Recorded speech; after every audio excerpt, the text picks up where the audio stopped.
Soul Night Live, number 45.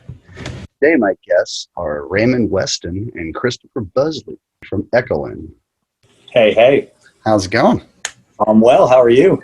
I can't complain. Thanks for sitting through my ramble.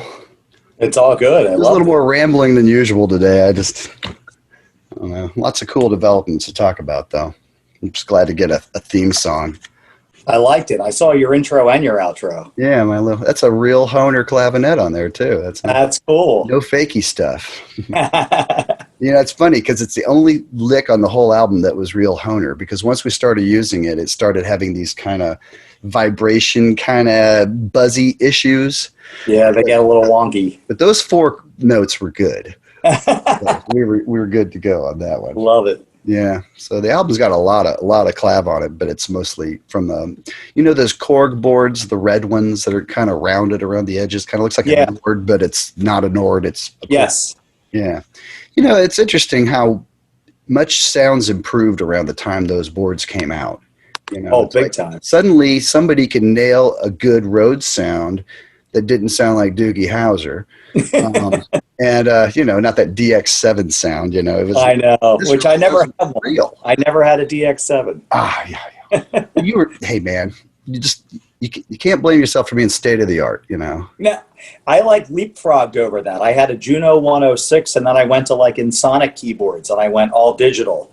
And then after a while, I wished I had gone back to analog, and then that's when I got a Nord. I bought a Wurlitzer. I got an actual Fender Rhodes digital piano. I kind of saved myself post facto.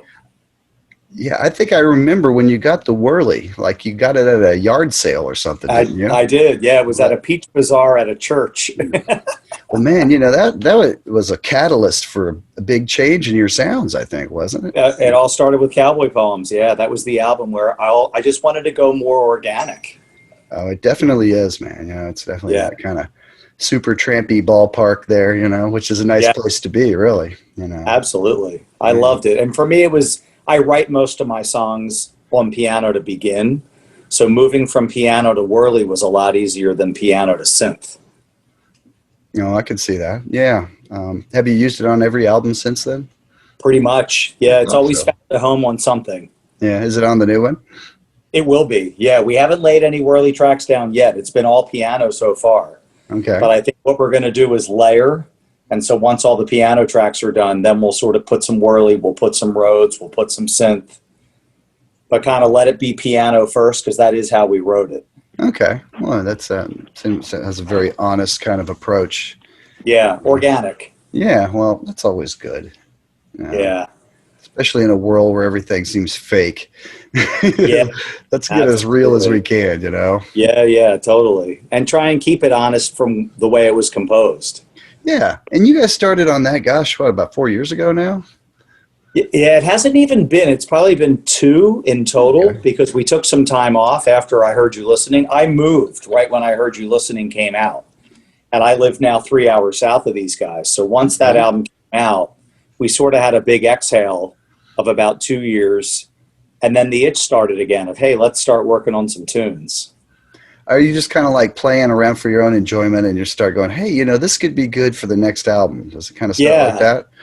I mean, Brett and I sort of always keep a running log of ideas that we're working on. He obviously has put out solo albums, so I know he sometimes has things where he's like, I'm going to make this immediate and put this out now. I really don't have the itch to do a solo album, so I just kind of just date things. And I have, a journal of musical entries. Some are like a verse, an intro, a chorus. And then when we get together, I just start flipping through what I have and I kind of play it for him. And he's like, dude, that's great. Oh, I kind of like that. Oh, you should save that for your solo album. And then we just kind of pick it from there. Okay. Now, when you guys do an album, do you ever have any kind of direction in mind? Like this time, let's go this way. Or does it just start accumulating songs and they kind of tell you what the direction is? I think it's the one you just said. I don't mean to chime in. Oh, there's Ray. Can you hear me?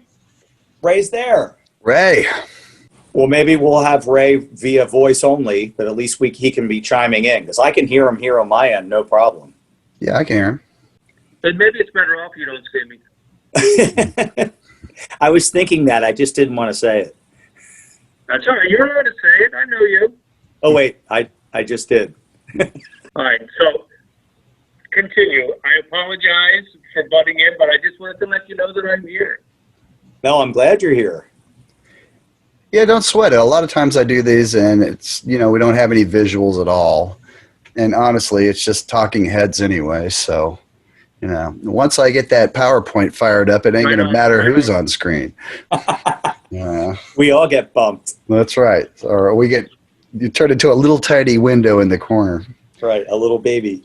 So, tell us more about the new album. I'm guessing you haven't got a name for it yet, but We don't, Ray. Unless you and Brett named it, Ray. I don't think we have a name yet, do we?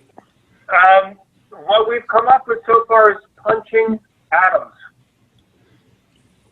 Punching Atoms. okay. Yes. ATOMS.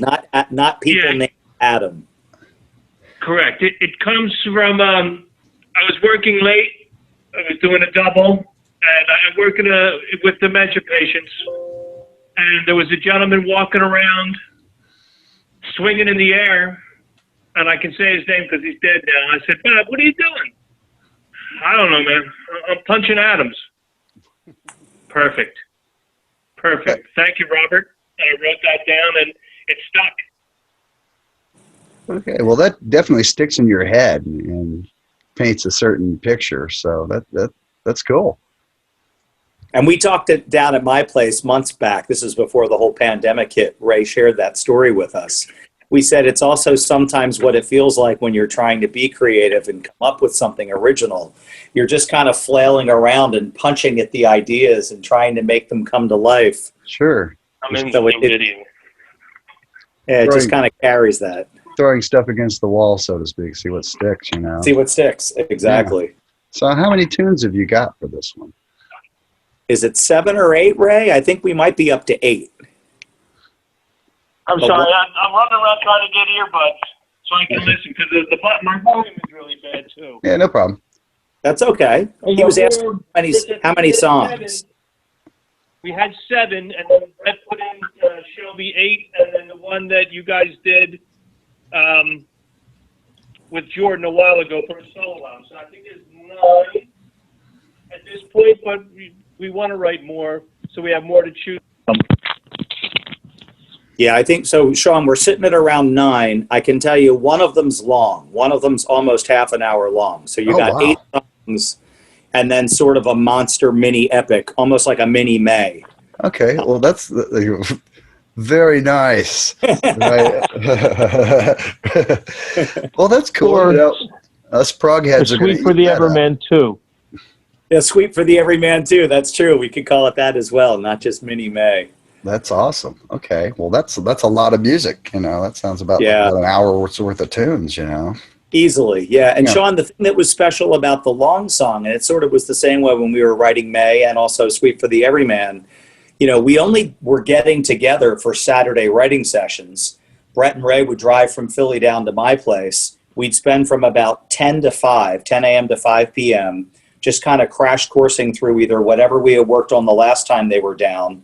And with the longer one, every time we kept revisiting it, we just kept having new ideas and new parts that would kind of make sense. And sort of like May and Sweet for the Everyman, all of a sudden we realized, okay, this thing's close to 18 minutes long now. Is this going to be several songs or is this just going to be one big piece? And then one week Brett came down and said, I think I wrote the last piece that caps the whole thing off. And it's its own 4-minute little song that goes along with everything. And then sure enough, we sort of started splicing it together. And it's like, okay, this bad boy's close to 29 minutes long. Wow. So there you have it. Wow. Okay. And tell me, when you write something that long, do you just kind of go until you run out and then kind of tack more on the end of it and pick up where you left off? Or is it more like you have like 10 different ideas and they could be assembled in a lot of different orders and you have to decide what order to put them in? Ray, talk to that a little bit because I'd love to hear your I'm sorry. I was trying to get in on my computer. I apologize. I Okay, missed that whole question. You tried the computer. That might be better. I think Zoom that likes. might- I am trying. So what was the question, Sean? I apologize. Hey, don't sweat it, man. We got all night. No hurries. I am the worst. The worst. Yeah, don't sweat it. What was I asking? I was asking how you guys go about writing these long pieces. Like, do you just kind of do it sequentially and write 5 minutes and then come back to it and pick up where you left off and keep adding to it? Or is it more like you come in with like a box of parts, like 10 different parts, and it's like, well, we could assemble these in a lot of different orders. Let's try it this way. No, let's try it this way. Computer, it's easy. No, I think it's more organic. It just happens as we go along. Like Chris was saying, we would come back and revisit these parts time and time again, and we would flush them out, come up with a really cool melody, and then it would lead into something else that we would take for another 5 or 10 minutes or so, and then it would transfer into something else. So there's no real set time on any song. It feels when it's over, it's over. You know, we just keep building that way. You know, the more, sometimes the more you try to make something long or you just try harder, it doesn't work out as well. So we just let things fly. Just let it roll. So you just kind of write what you got and kind of let that tell you what comes next. Yeah, you let it simmer for a little bit. And we've been lucky and cursed with time on this album. Like Chris said, we try to at least get together once a month. Obviously, we haven't been able to with the crap that's going on. But when we were doing it religiously, we would be able to, you know, you have that month to develop a little more melody over the part you just wrote, which would inspire you to write the next part. So a lot of times, you know, Chris and Brett would come up with the next parts, and then we would work them out. And it would just help to get to the next part. You know, it's stepping stones. Sure. Well, that I think the key word tonight is organic. And I think that's the best way to go about it, because sometimes it can sound kind of contrived, you know, when you just try to deliberately make it long, you know, or kind of padded. You know, even some of the greats did a lot of that, you know. Where it's although we did do that with May, we did say we're going to write one long song. And I think, Chris, you can attest to I'm not sure where in the song we started going backwards and playing the chords in reverse. Yeah. And it just gave it a whole different flavor. You know, this time we're not doing anything like that. We're just letting the parts grow and build on their own. Yeah. How would you say this album stacks up stylistically? Any new directions or any? Yeah, I'm sure every song's different, but yeah. That's a great question. I mean, for me, it's an amalgam of everything we've done since Cowboy Poems. It has sort of that storytelling, folkish at time element of just organic stories, but it has elements of May. It's very cinematic, I think, at times. It definitely will have the edge of The End is Beautiful, where you have songs that have a little more grit. And then the last two that we've done, the Window Pane album and I Heard You Listening, those to me are, again, mixtures of those other styles and types. Like Ray said, we're trying more to get out of the way of ourselves and let the music tell us where to go and not jump in and sort of try and second guess where it needs to go. So if a song ends up being 7.5 minutes long and then the next song ends up being 3.5 minutes, we're not really questioning how or why that happens. It just sort of feels like, well, that song said what it needs to say. It's over, and it happens to be this many minutes. But like Ray said, we also want to make sure we have a diversity in what we're writing. I think that's our biggest thing, is we never want to put something out that feels like it's missing a section of who Echolyn is. And so Echolyn has become this band that is sometimes cinematic, sometimes symphonic, sometimes progressive, sometimes folk, sometimes more classical of a bent with the style and the way we write, you know, whether it has a little Baroque breakdown or a little classical moment. We're just trying to make sure all those elements are still there. But of course, it's 2020 and we haven't done an album in a few years. So we're also trying to be honest with saying, okay, so this is who we are now. And it will be reminiscent of some of the things we've done before. But I also know we pride ourselves in never really releasing the same thing twice. And that's something we're careful with, because why do that? I mean, if we have the chance to write something brand new, it's way more fun for us to lean into the discomfort of that and say, hey, let's go try this, and not really worry if people will like it, more worry, will this take us to a place we haven't been as a band and fulfill us as musicians? Okay.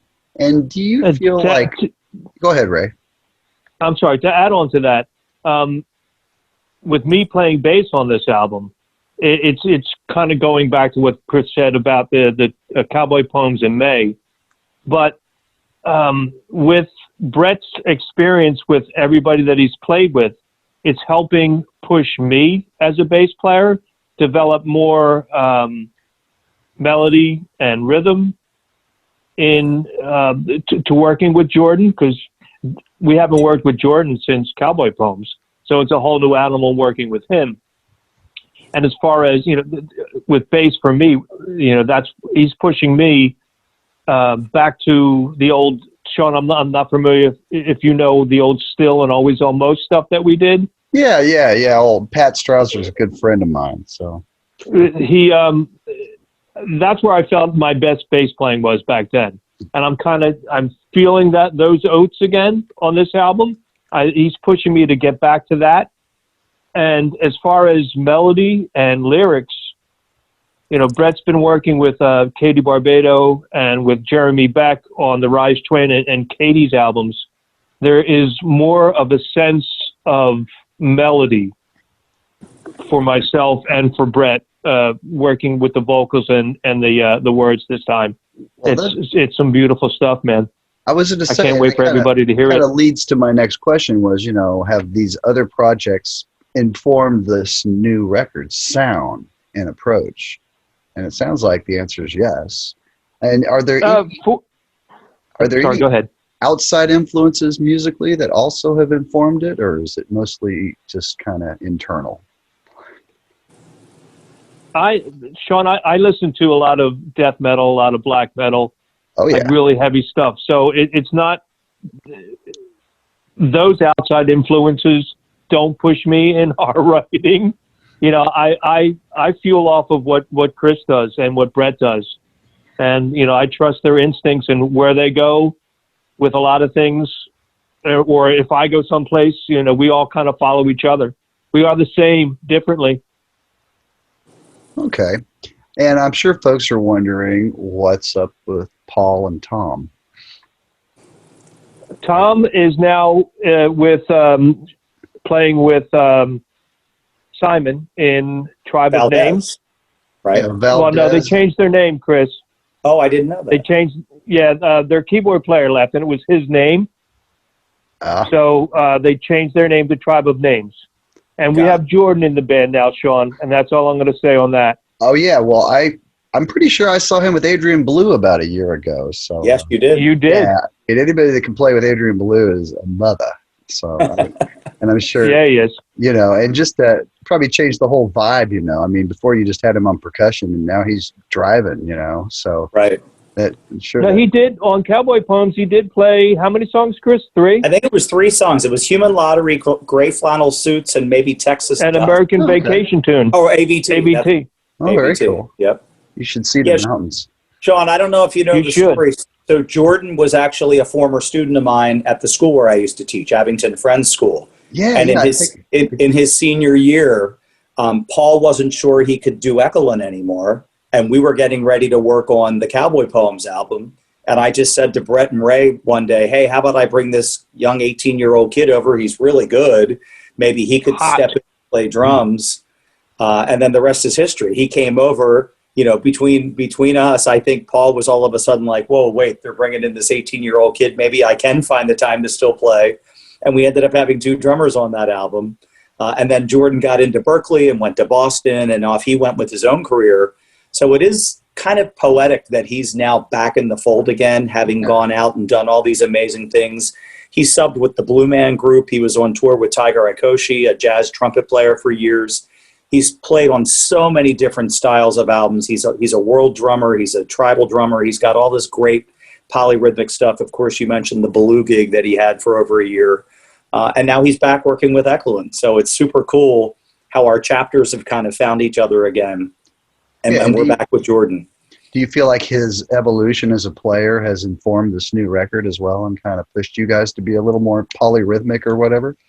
Absolutely. Oh yeah, Not that you guys aren't anymore, for sure. but Well, you know what was cool is we wrote these songs without a drummer.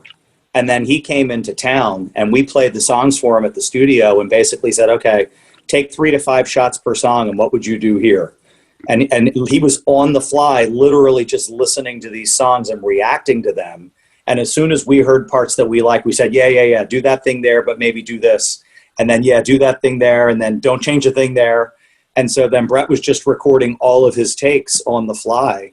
And I guess at most we probably did 4 or 5 takes per tune. And those became the tracks because he just reacted to the parts and instantly pushed them to the next level. And of course, what we'll now do is we'll now record our parts over top of those drum tracks and build it from the ground up. But I know I've already changed some of what I was originally playing as, quote, the parts or the song because the drum track pushed it to a better spot. okay. Well, that's always nice when that happens. You know, Yeah, pull new things out of you as well. You know, kind of absolutely. back and forth, and that's great. And what'd you say Paul's up to? Is he just retired, or what's going on? We don't know, and we don't it doesn't know. matter. Okay, Yeah, we'll just leave it at that. And we'll leave it go at that, buddy. Yeah, alrighty. musical speed bump. Okay, that's cool. Well, I'm sure people would have asked. So, Yeah, people Paul. have yeah. All right. Yeah. Well, anyway, onward and upward. exactly. Yeah. Okay. So I was just wondering a little bit more. Have you picked out any cover art or any ideas for what that's going to be like? That hasn't happened yet. That often is one of the last things we do because once we finalize the title, of course, the song order is so important. You know, what comes first, what goes last, how do you weave the songs together?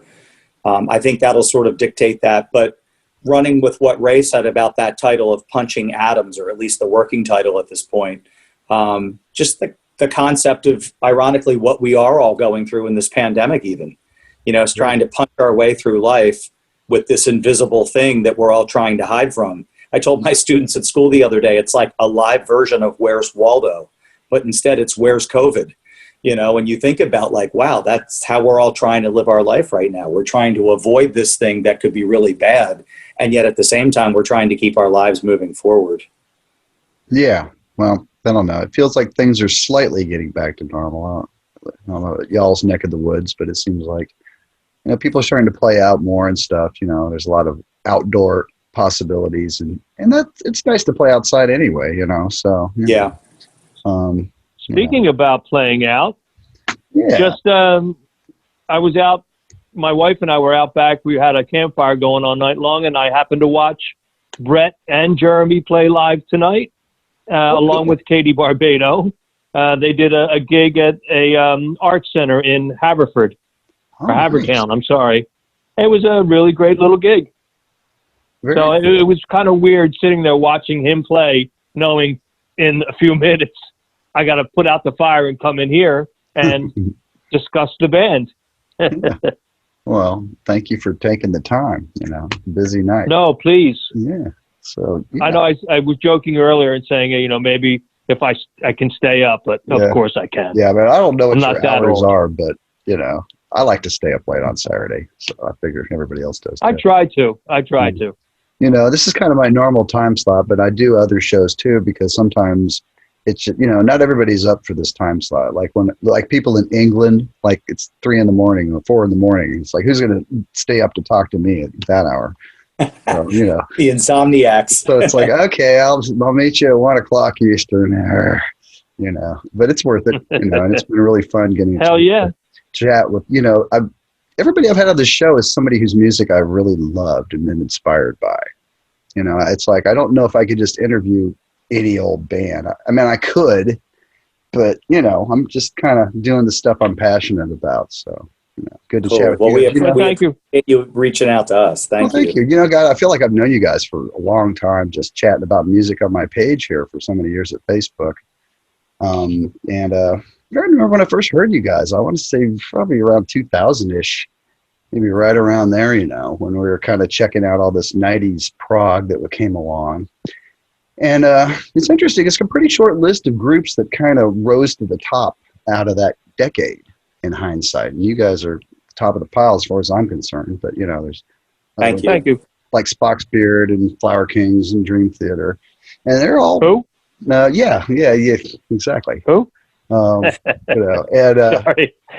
they've all had really successful careers too, on one level or another. And am I right? You guys like did a package tour with opening for Dream Theater back when you were signed with Sony, is it right? Yeah, it was a handful of shows. I think Sony was desperately trying to figure out what to do with us in terms of touring. And Dream Theater had just come back from an Asian tour. And I guess they were going to pack it up and start working on a new album. And they said, well, look, why don't we do a handful of shows, sort of Northeast Quadrant for our fans? And I'm assuming it was Sony, Michael Kaplan, our A&R guy. They somehow said, well, look, they don't really need an opener because they could sell these shows out on their own. But we have this up-and-coming progressive rock on Epic. Would you be willing to let them play and open? And what was great is that the shows went very well, given the fact that we had about a 20-minute sound check. And I think we were allowed to play for 40 minutes. Oh, and so it was like this power punch of just, we picked sort of a handful of really powerful in-your-face songs, knowing it was more sort of a prog metal crowd. And I'll never forget the second show. So we opened for them for the first night. I forget where. It might have been Long Island. And wherever we were going for the second night, we were arriving early at like 4 or 5 o'clock to get in for our sound check.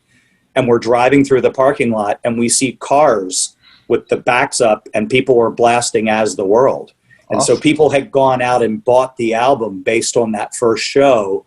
And we're now coming to this next show and we're cheering as much for us as they were Dream Theater because they were now getting into this new band called Echolyn.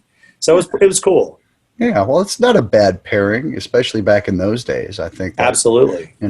Did it feel like you guys? I mean, in hindsight, we could see that there was a big resurgence of progressive rock in the '90s because basically all the guys that grew up listening and loving Yes and that kind of stuff suddenly were old enough to have their own bands and make their own music.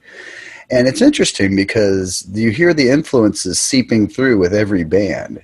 And I think some probably wore them on their sleeves more than others.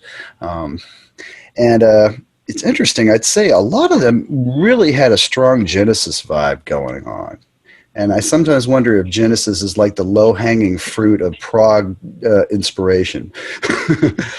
It's a great question. We still laugh because Ray mentioned it earlier. All of us in Echolyn always came from so many different musical angles that we were truly sort of the motley crew of prog because when we got together, you had sort of me and my Stravinsky Bartok, Brett in his Beatles Supertramp, Ray in his Sabbath death metal, Tom was more a Jocko jazz guy, and then Paul was like a drum and bugle corps marching band guy. Oh, wow. And you put us all in the same room together, and it was like, what the heck is this? It's Echolyn.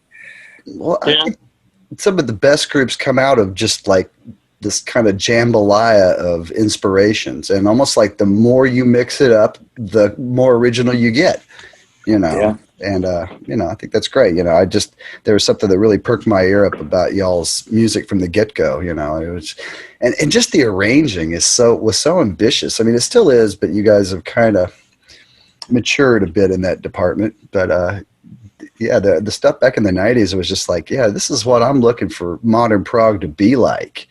And I think a lot of that was our age. We were in our 20s, and I think we were trying to still prove ourselves. And we look back and sometimes feel like we were cramming 5 songs into one. And now I think we've learned how to write one good song and then from there say, okay, I had these other 3 parts that could have worked in that song, but they could actually be songs of their own. Right. And it's funny, you use the word mature. It is kind of a maturity. It's being willing and able to say, hey, I'm willing to set that aside and wait and write 3 more songs. Well, it's almost like, and also when you've just made a handful of records, you're itching to use every trick in the book that you know. And Absolutely. After you had a nice career of several decades, it's like, I've said all that. So let's just start clean and not have that be part of it at all. It's almost kind of a youthful thing. And, let's just cram everything I know into this song and show everybody how badass we are, Well, and Ray mentioned earlier, he's on bass again now. It's so great having his sensibility as a bass player because I find myself working with him different as a songwriter than when I worked with Tom, who had amazing chops and who could do technical things. But I listen to the way Ray now plays bass, and sometimes I'm like, oh, yeah, I don't have to do that now. Ray's got that. He's going to cover that thing, and then I can either do nothing with my left hand or do a little counter melody on a different keyboard, which is really nice too, a little tastier. Yeah. Has your approach to harmony evolved over the years? And what you like and your choices when it comes to movements and chords and such? You're asking me. Ray, how about you talk to that and then I'll speak to it. I know my answer. I'm a chord addict. Ray, are you there? My battery's running out, so I'm trying to get a headphone set up. I'm sorry. Oh, it's okay. That's what it. I wanted to have you jump in. Well, Sean, I'll answer your question. I'm a chord guy through and through. I've become more melodic, and I think that's something I'm priding myself in as a recent songwriter. I think the Windowpane album and the I Heard You Listening album, I've become more melodic in what I'm writing and adding and bringing to the band. But at the end of the day, I could sit and play chords all day long. And even with my band, Phineas Gage, the spinoff group that I had, that song, The King of the Chord Change, wasn't named by me. It was my bandmates saying, dude, you always come up with so many crazy chord progressions. You're like the king of the chord change. And I was like, I never thought of it like that. But for me, I just love stringing together harmonies and going to places that I've never gone.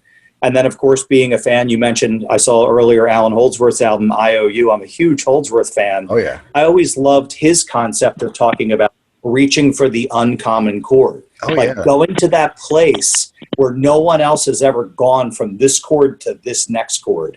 And I love doing that. I'll sit for hours with a chord progression just trying to find that one chord or that one note that's like, I've never heard anyone do that before. And so I'm going to do that in my song or our song, the song I'm going to bring to Brett and Ray and Jordan.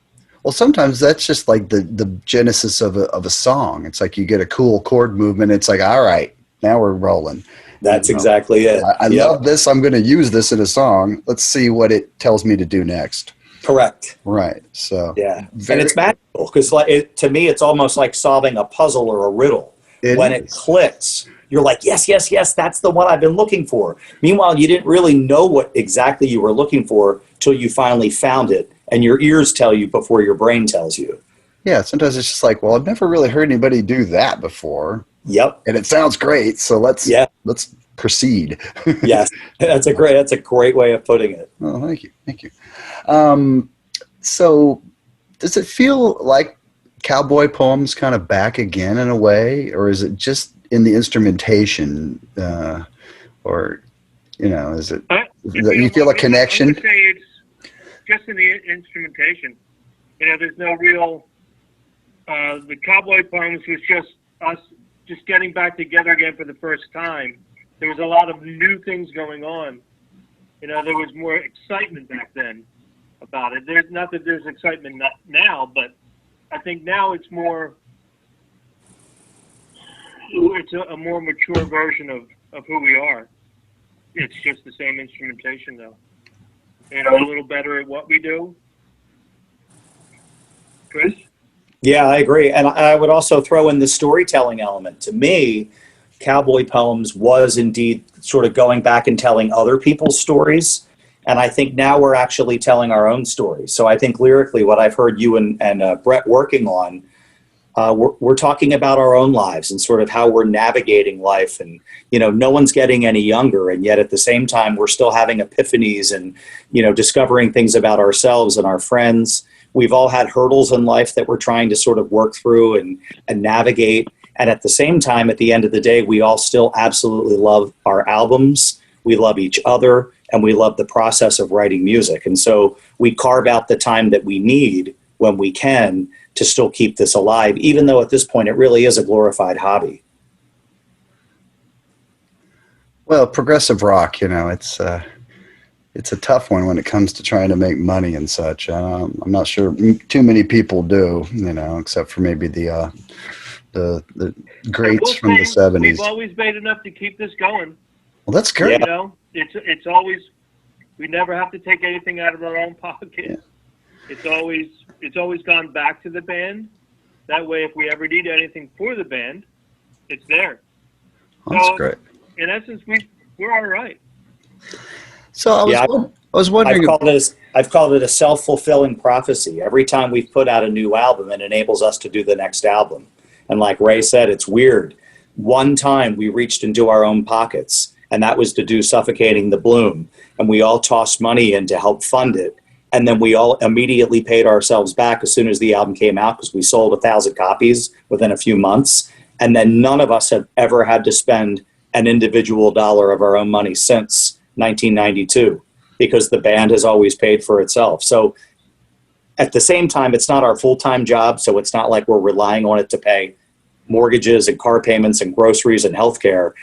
But at the same time, it's our hobby that, like Ray said, it's always been there for us. And every time we go to do a new album, it's more about what are we going to write, not how are we going to fund it, which I think is a pretty amazing thing given how long we've been doing this. Now, you've done the majority of the recent ones at Brett's studio, is that right? Yeah. So Yes. that saves you a little coin. Definitely. Definitely. The big And at Catapult. and less stressful. And at Catapult Studios in North Wales. In North Wales, yeah. Okay. Brett's studio at his house, and then Catapult. Okay. Was Yeah, Catapult and where you did we were drums? one of- Yeah, well, and here's the thing that was crazy is when we were signed with Sony, I still look back at this, so many bands got their front money and they went and bought, cars, drugs, whatever. Most bands got that front money and it was like, woo, it's party time. Guitar we all City. we bought gear. We instantly went out and invested in stuff. And I remember Brett buying his ADAT studio. And so as soon as the Sony thing fumbled and failed, where most bands would have been like, now what do? We just powered on all of the gear that we bought with the money we made, and we just kept going. And so to all of a sudden make our own record label, it was a piece of cake, because it was like, well, we already have all that. We were smart enough to not go off and blow it on stupidity. We invested in ourselves and our future, knowing that it might not pan out. And then sure enough, when it didn't, it was like, oh, hey, looky there. We can go use all the gear that Sony bought us with the money we made, and now we can keep being Echolyn. So it's kind of weird in hindsight that we, I guess, sort of had that mental bent that we're not going to have this gravy train of Sony forever. We sort of knew it probably wasn't going to last. You guys, does it feel like in a way the way things went with Sony was a blessing in the long run? Maybe. What bums me out was the marketing piece. We made an album we were all so proud of. We left nothing artistic on the table. Michael Kaplan believed in us. Glenn Rosenstein let us write our album. If you heard the demos before Glenn Rosenstein was our producer, that album was 98% of what we put out for Sony. Glenn made a couple arrangement changes. He suggested we double a couple verses and choruses, and that was it. We basically had written that album. So as a producer, he wasn't having us undo things and rewrite them. I always get disappointed thinking, so what if we had been able to go out and open for Yes or a band of that caliber and be their opening act for a tour? Would things have been different? I'm not complaining where we are currently, because we still have our integrity intact. We're still releasing music. We're still very happy doing what we do. But I always scratch my head just wondering, wow, we never really had a tour budget, tour support, or a marketing campaign to try and sell As the World. And that was always just kind of a bummer. It was sort of like the rug was pulled out from under us. Well, that's what I was wondering also, was just like, had everything gone as planned, as you hoped, how would it have unfolded for you had it not had the rug pulled out? What do you think would have happened? You never know. Yeah. I mean, we could have got on to play with somebody, got on to do our second album, but I don't think it would have been, the same as May. Or not, it would have been the same as Cowboy Poems. It happened for a reason. We needed time away. Chris grew with Phineas Gage, Brett and I, and the drummer at the time grew with Still, and we needed that time apart. So I don't think we would be where we are now if that had happened. I agree. Yeah. That's interesting how things We're like this, turn out. we always talk about being the That's sum of my our parts. Well, I think the greatest bands are, And it's great that you all love each other and want to hang around together because, as we've seen from some of our 70s favorites, sometimes they're just kind of forced together out of necessity. And I'm not sure there's much love left, but it's kind of like we're not worth much on our own. So I got to hang out with you guys again and go around the world. You know, what I think we look at each other as just, we're all brothers. I mean, we've had fights. Chris jumped out of a bathroom window in the old 309 house, in the old band house. On the second There floor. were some fights between Brett's brother Greg and our sound guy at the time, and it was nasty. But as brothers, you can get past all that, and that's why I think we hang as long as we have.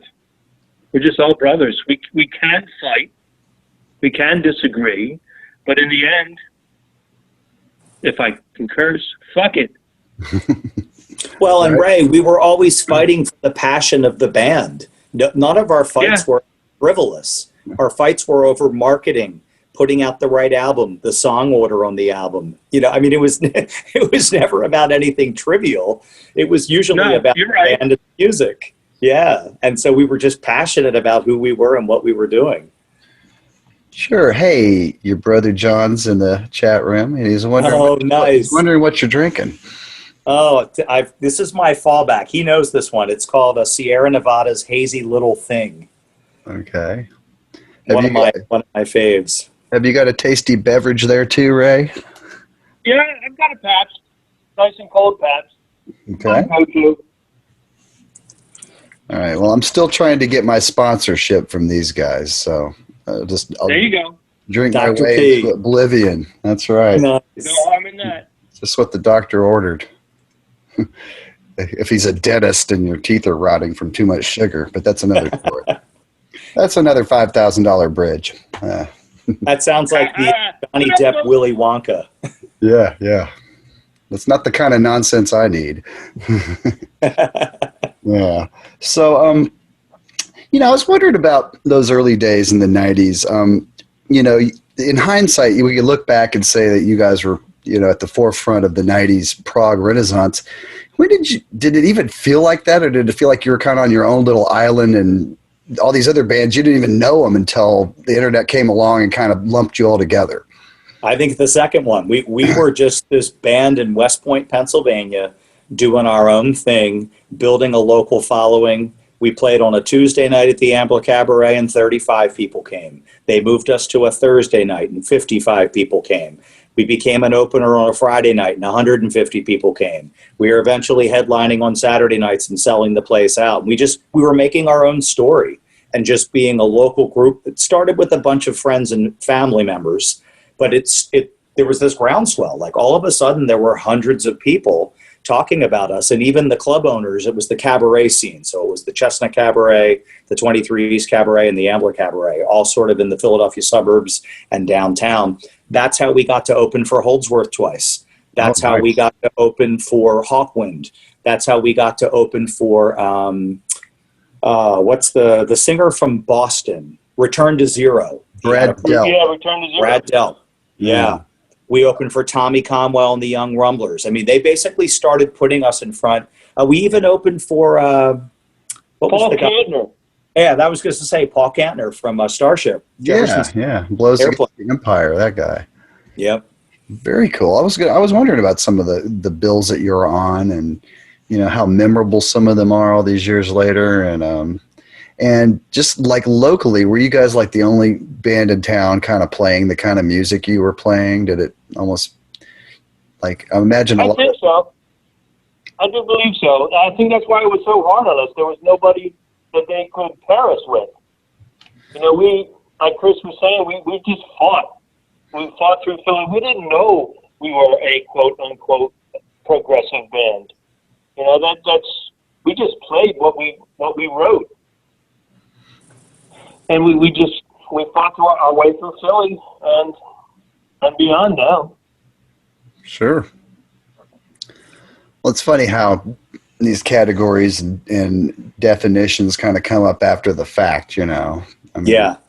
I mean, Well, and Sean, this, you've heard this many a time, so I won't beat a dead horse. But when I joined these guys myself, I knew Genesis from Invisible Touch. I knew Yes from Owner of a Lonely Heart.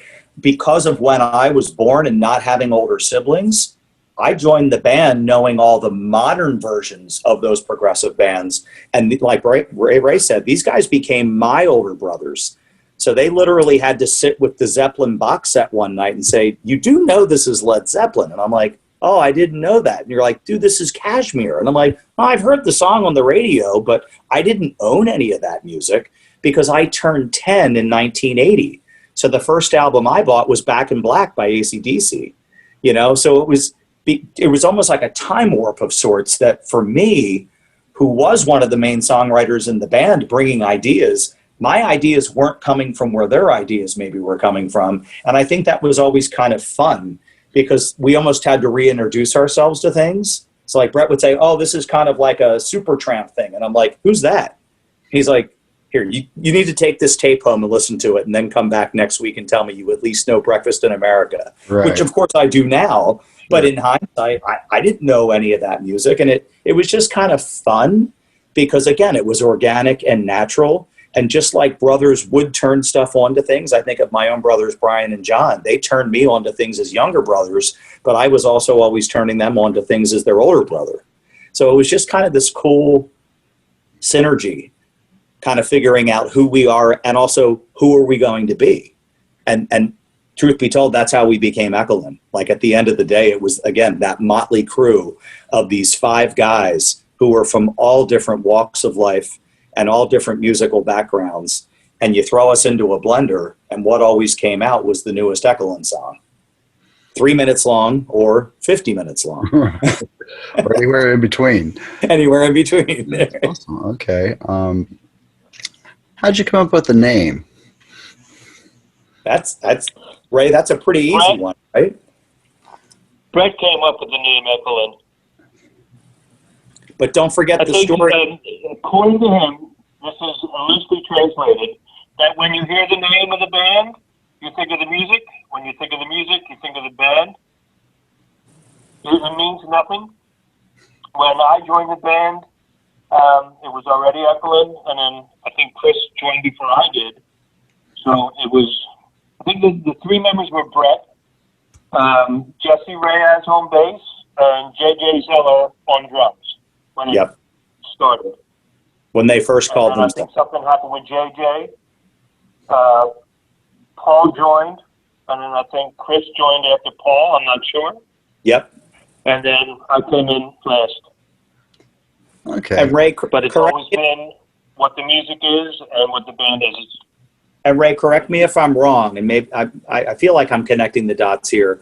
The band you all had prior to Echolyn was called Narcissus, and in Greek mythology, Narcissus and Echo are characters tied together, and so the Echo from Echolyn was at least a spin-off from Narcissus, and then Brett just sort of added the LYN because at the time there was actually a band called Echo and the Bunnymen, which was pretty popular. Mm-hmm.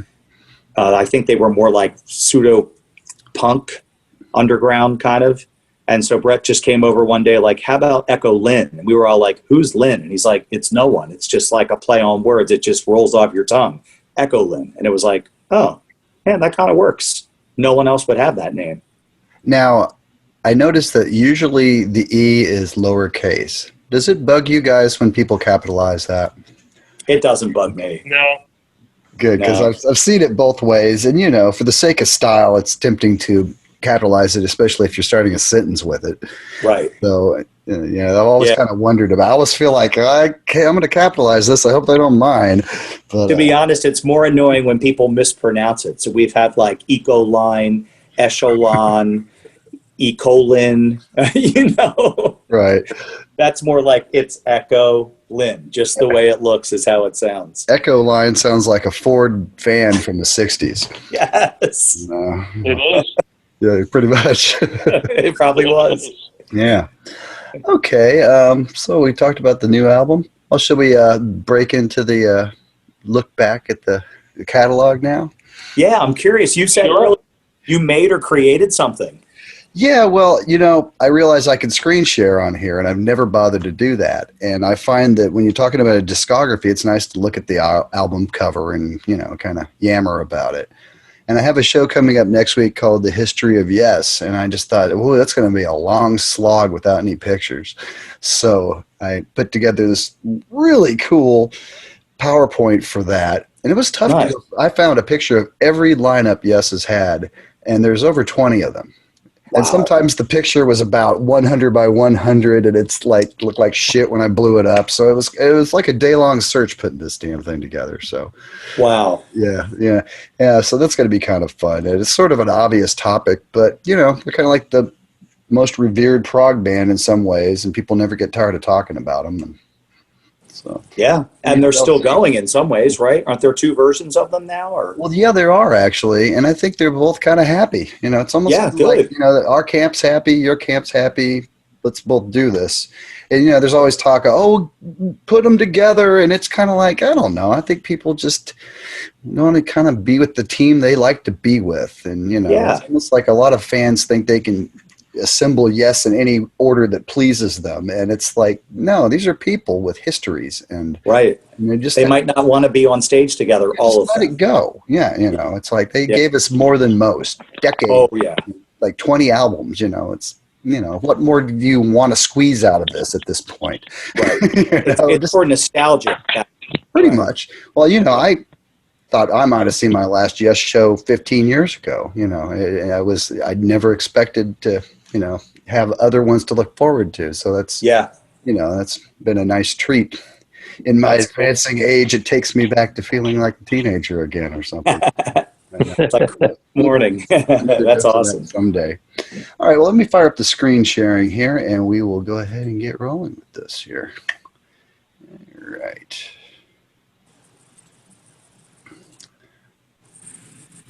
Okay, can you see that? Oh, cool. I can see it. Ta-da. All right. Yes. Rolling. That's us in Catapult Studios, by the way. That's the studio in North Wales that Brett works out of. Oh, wow. Okay. And that's Jordan. Jordan's in that picture. Now, North Wales, you don't mean like over across the pond, do you?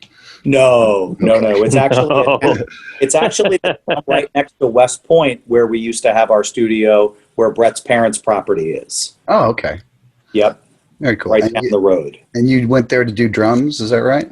Yeah, it has a great drum tracking room. Hardwood floors, nice vaulted ceilings, all the gear. So that's where that was actually from a drum session when Jordan was laying tracks down for this album.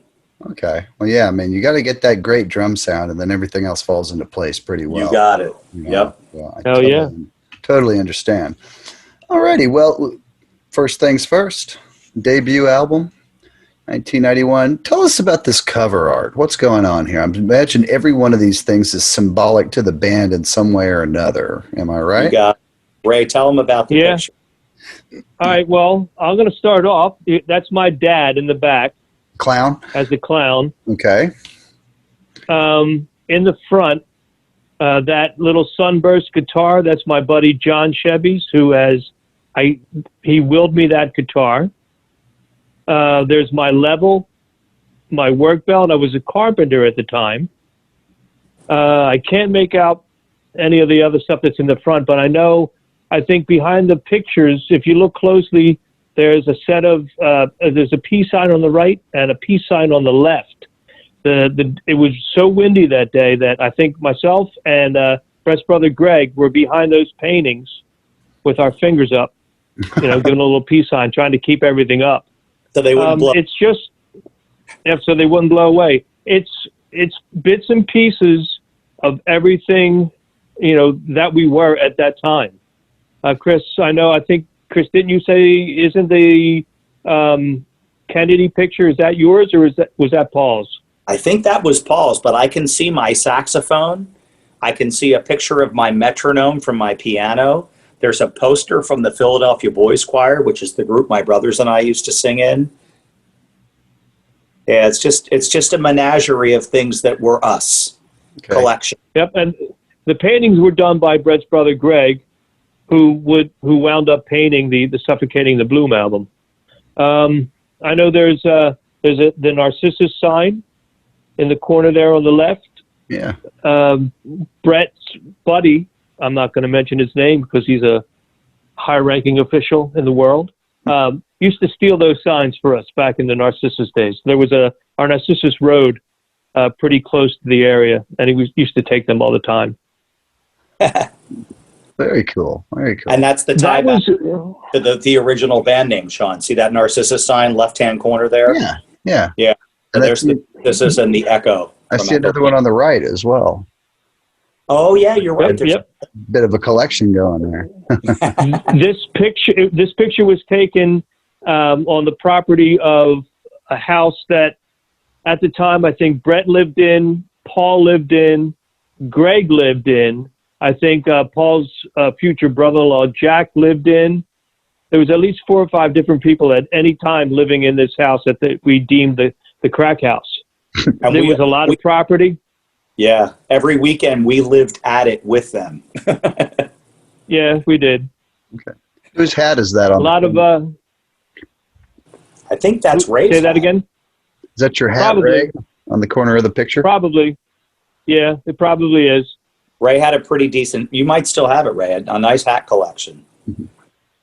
I don't have my most prized possession, hat, was stolen at the Suffocating the Bloom release party. Oh, Somebody stole it off the stage. wow. Son of a bitch. Yeah. Some If you're listening now, please Give it send it back. back. I miss Give it it. back. I miss it. Yeah. I bet. Yeah. Make it happen, folks. It'll be like when Peter Frampton got that black Les Paul back from Comes Alive. You know? Oh, yeah, I heard that story. Oh, that would be a beautiful thing. Yeah. I know you're listening. Give it back. That's right. No questions. It doesn't look good No on questions. you anyway. That's right. So tell us a little bit about where this was recorded and kind of lyrically where you guys were at. Am I right that you guys kind of all contribute to the lyrics? Is that right? Depending, or does it depend on the song? Mainly Brett and Ray. I mean, I've done a few, but very few. Okay. But really, this album, I would say this was like our introduction to each other as people. Although Brett, Ray, and Paul had been in Narcissus together, they had only done a couple original songs, which a couple of them actually are on this album. Songs like Until It Rains, The Velveteen Rabbit. But really for this album, I think the standout track would be the song Shades, which was the first time we all, as the 5 of us, as the members of this band, Echolyn, on this album, came together and wrote sort of a tour de force, powerful, this is who we're going to be next. And I think as soon as you move to Suffocating the Bloom, which came out a year later in 92, it's very easy to point back to Shades and say, I see how that was kind of the petri dish of who Echolyn was to become. But songs like The Meaning in the Moment, The Great Men, a lot of them were Brett ideas, songs that he had brought to the group. I know being 19 when I joined this group in 89, I hadn't really written original songs for a band before. I had written songs for professors at school for my music degree. So I was sort of learning how to bring ideas to the group. And so for me, yeah, this was almost like an introduction of like, so how am I going to be and become a keyboard player in a professional group? And I wrote all my own parts, but in most cases, the songs were being driven from Brett, song and lyric wise, and then also Ray. Ray was one voice on this one as well. So that was on the second album. How about Any Given This Night? one, it was, On Any Given Night was something that I think I had wrote on my own after Narcissus broke up. Breath of Fresh Air I brought to the table. That On Any Given, Breath of Fresh Air. Yep. And On Any Given Night. Yep. I guess for me, working with Brett on the lyrics for Shades, getting back to that, Chris, that was the first time I think he and I really sat down and worked on a song together. His parents had a pool. We got a case of Colt 45, and we wrote the song about my ex-wife. Yep. Very cool. Very cool. All righty. Well, I guess we'll go on to the next one here. There it is. Sophomore release, and you said Brett's brother painted this. Is that right? He did. Yep, correct. Yes. Yep. I think this is my favorite of your covers. And they're all provocative, but there's something about the colors in this that I just really love. Yeah, this one. Yeah, tell us. Didn't we have problems, Chris, with the actual writing on the album? We were going through the studio we were working with, and I forget who hand wrote "Suffocating the Bloom" and "Every Blossom," but didn't their secretary wind up writing it for some reason? I think you're right. Now that you say that, there was something last May, it was like 11th hour with the artwork, where she ended up rewriting it in her own font. Yeah. That's funny you say that. I didn't remember that till just now. Yeah. You know, I can think of that movie American Beauty when I see all these roses. Yeah. One. I mean, this predates it a long time, though. But, Well, and Sean, as soon as I see this album cover, I think about this is when we became a band. This is when we gelled as musicians, as friends. You know, the first album was sort of figuring out how to be a band, how to write songs, how to make an album. And then this album, I mean, we used the phrase before, wrote itself. We were all bringing ideas to the table. I mean, I remember driving as fast as I could to Echolyn rehearsals because I had 3 or 4 new song ideas. And every night it was like, we can't spend all night on my song ideas, but I wish we could. So I'm going to make sure I have this one ready to go because then I know Brett's going to have an idea and then Ray's going to have an idea. And it was just awesome. It was just this explosion of creativity. And here it is, Suffocating the Bloom. yeah. I think it still holds a lot of water. It's also the first album we wrote with Tom as well. Yes. Because we had the bass switch. Jesse left after the first album came out, and then Tom joined the band and played with us on this one. So there's a little more. It's different with his take on the songs. Definitely. Yeah. Tell us about a few songs in particular. How about Memoirs? That's on this one, isn't it? That's like our power ballad. Yeah, wasn't that kind of was Brett in a Kate Bush mode around that time Yes. or something? I would say yes. I mean, I think he would agree. That was one of Brett's that he brought. Yeah, definitely. Just big, nice, open chords. I remember wanting to play piano on that one. He's like, yes, I always wanted you to play the song just piano. And that one sort of focuses on that. But that one was incredible to play live because when we got to the set, of course, up ahead part live, you could hear every voice in the room just singing that along with us. I remember the opening. We had an album release party for this, and we had roses everywhere. We literally bought like 150 red roses and put them all over the stage and all through the room. And just to hear the whole set of cars up ahead, the whole room was singing it with us. It was intense. Isn't that the one about Santa Claus? Santa Claus has no head and eats 11s. This one goes to 11, and you can eat it. That's right. Very cool. How about the big epic, Suite for Every Man? Yeah, that was just a fun undertaking. That started actually as a project at college. I was working on my professor challenged us all to write some 12-tone rows. And I remember going, what the hell's a 12-tone row? Like I hadn't discovered atonal music on my own, serialism, Schoenberg and Weber and Berg and all that. And I was studying it at school.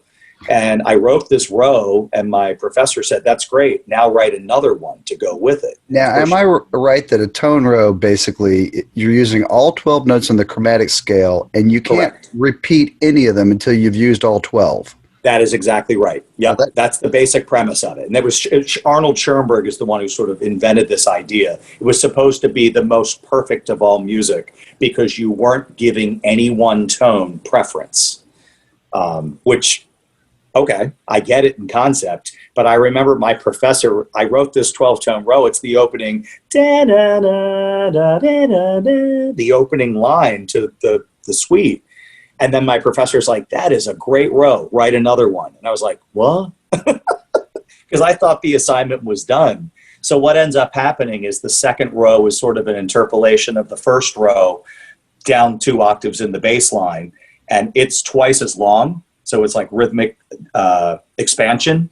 And so you end up having this one row that plays, which is my right hand, which ends up being violin. The other row becomes the cello part. And then Brett wrote a third row himself. I basically explained the concept to him, Sean, like you just said. And he's like, all right, then I'm going to write one of my own. And so he writes his own row. And all of a sudden we had this cool little opening to something. And it was like, well, what the hell's this going to become? And then we went into Cautious Repose, the whole like release, the da-do-do-dee-do-do-do.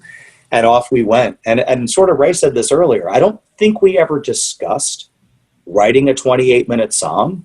We just kept writing these cool little parts that was like, well, we can't end it here. Like, what if we went to this part next? And, I got this cool idea. And then off we go into Oxymoron. And yeah. Okay. Well, that makes Full sense.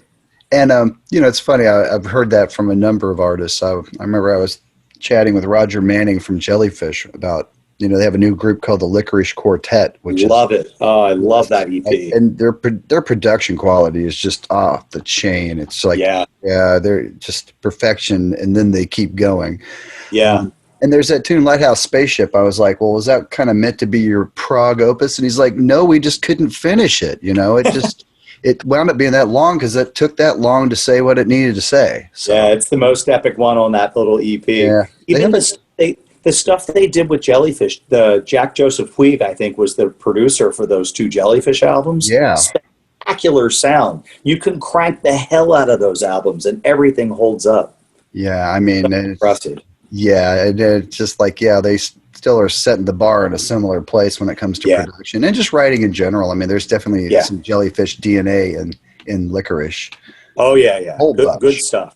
Yeah. All those songs are great. And it's kind of neat to shine the light on those guys because I think everybody thinks of Andy first. Yes. And get him out of the equation. It's like, they still write amazing music. I was going to say, right, don't forget about the Grays. Don't forget about Jason Faulkner. Yeah, all those spin-offs. EDIs and all those ones. Yeah, or just the ones that Roger's solo career is pretty cool, too. Yeah. Got several. With the Moog Cookbook and Imperial Drag, yeah. Yeah, and he had some solo ones. He has one from about 10 years ago I really love called Catnip Dynamite. So, I've never heard that one. If anybody likes Jellyfish, check that out. It's excellent. Cool, will do. Okay. So how about 21? Tell us a bit about that one. Ray, you want to jump in on that one? That's kind of, I'll go from the lyrics standpoint. It's kind of like what Brett and I felt like when we were 21. You're invincible. You hit that age where you are leaving. Anything and everything you do is okay to do. And it was just a testament to who we were at 21. So it's semi-biographical? Yeah, a lot of it, Brett, like standing on the beach and with his parts of the song and my parts, it's just a testament of who we were at that age. Okay. And what's a track you would point to that maybe gets overlooked on this album that people should check out? I would say Here I Am. That's funny. I would say I like that one. I would say Winter Through or A Little Nonsense. We used to play A Little Nonsense all the time, Chris. That got noticed. Here I Am. That's a nice little goodie that. That's true. To play out live that much. I guess back in the day it got noticed. I think now it's one of those songs, if we went back and revisited it, I agree with you. Here I Am would hold water. I think Winter Through helped. I mean, Winter Through is actually the song that supposedly got us signed. Wow. Michael heard that song, and his words to his, I guess his sweet mate was, what the hell am I trying to do getting UK back together? I'd rather sign this band. And so he picked up the phone and called us and was like, this band Echolyn, this song Winter Through, let me hear it in the background.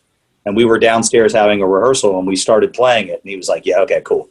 Because he wanted to validate that we could actually play it. And supposedly he was in the process of talking to Wetton and Jobson about trying to do some sort of a UK reunion. And he couldn't even get the two of them in the same room together because they hated each other at that point. And then our CD landed on his desk and he's like, you know what? I'm just going to sign this young band. And the rest is history. Good move. Isn't that crazy? That is. That's awesome. Timing. So did you guys do any kind of touring behind this, just locally, or? We did a Beyond little that? more than local. Didn't we get up to Boston and out to Michigan with this one? Yeah, because I think that's where we started to hang out with Discipline and Yes. play with them a lot. Yep. Boston, I don't remember. Maybe down into Baltimore. Yeah, we did Inner Harbor. Max is on Broadway. Yeah. Yep. I don't And then think we with did like a the run magic, at the Max magic this time. bag was out in Michigan. I think it was Grand Rapids, Michigan. We had a fan base out Yeah, there. there's a lot out in the Reptile House. Are there any prog Yeah, bands? we killed Philly with this, the Philadelphia area, and I do believe we did branch out into Michigan with Discipline. Did you feel a certain kinship with them? Yeah, We did. Okay. big time. Because I always wonder about that. Their drummer was like our drummer. Chris was like their keyboard player. You know, Brett and John, Matt and I. It was a match made in heaven. Yeah, they were a band like us trying to sort of like get seen, get heard, get noticed. Musically, we were in the same zip code. And it was one of those things that we just kind of struck up this relationship of, well, hey, we like each other as people. How about when you come out this way, you'll open for us and we'll headline. And when we go out to Michigan, we'll open for you and you headline because it's your turf. And when you come here, it's our turf. Sure. So we had a great couple year run with those guys, sort of helping each other out. Do you consider Winter Through a Christmas song? That's It a was great, more written about winter, you know, not Yeah. necessarily Christmas. yeah, more You know, like Brett and I were winter. talking about the places where we used to go ice skating, used to go sledding, how they weren't there anymore. And, you know, that's basically what the song is about. Just missing those days. Dawn of the Garrities, Fergie Hill, you know. sledding headlong and the Where memories. he used to sled. We're getting older, things are leaving. Yep. Well, I played it on Christmas more than once. That's okay. We end it with the jingle bells at the end. The That's jingle true. There you go. away. Exactly. Yeah, it's such a wonderful tune. Cool. Thank you. Yeah. All right. So this next one is kind of a between record, I think. Was this leftovers from Suffocating that didn't get used, or what? It wasn't. It was more, we had so much creative energy that we all of a sudden said, how cool would it be to do a little follow-up EP, but make it acoustic on purpose and showcase how we actually do write our songs. At the very top of this show tonight, I mentioned that at the heart of writing, I'm a piano player. So I sit at my piano more than any other instrument when I'm writing songs. And even when we're fleshing through them, when Ray and Brett have been coming to my house for this new album for the last 2 years, it's always been me on piano. And I know I'll overdub and put some whirly and Rhodes and synths and keyboards in it eventually. But everything I'm tracking right now is the foundation is piano. So Blossom was exactly that. And it was just a little explosion of 4 songs. We knew it would be short and be an EP. But it was also now springtime. And so when we had worked on and released Suffocating, I feel like that might have come out possibly, Ray, was that in the fall, maybe? It was in November. November, yep. Suffocating was in November. Yep. And so it was just a different time of year. You know, the air crackles a little differently. All the buds are blooming. The trees, grass is coming back to life again. And we just kind of wanted to capture the childhood thing. So hence the title being Every Blossom, the artwork being drawn by kids, the songs being introduced by children. It was just, again, kind of capturing that cool little vibe of, you know, sometimes songs are just these little neat nuggets. Ray, for me, your Ballet for a Marsh is one of my favorites on this one. It's just such a great piece. Thank you. The original version or the second version? Yes. I love them both. Thank you. So, is that the standout for you on this album? No, I think the Brett songs are, to me, I like listening to Brett sing more than I like listening to myself. So I dig his two on this one more than mine. Okay. So, set the stage for this one. Yeah. Like this, you got this contract. We all quit our jobs. Yeah. Moved to Nashville for almost 5 months. Wow. Yeah. And what studio did you record it at? Woodland Digital. What was the other one, Ray? 16th Avenue. 16th Avenue Sound. Yeah. Those are the big ones.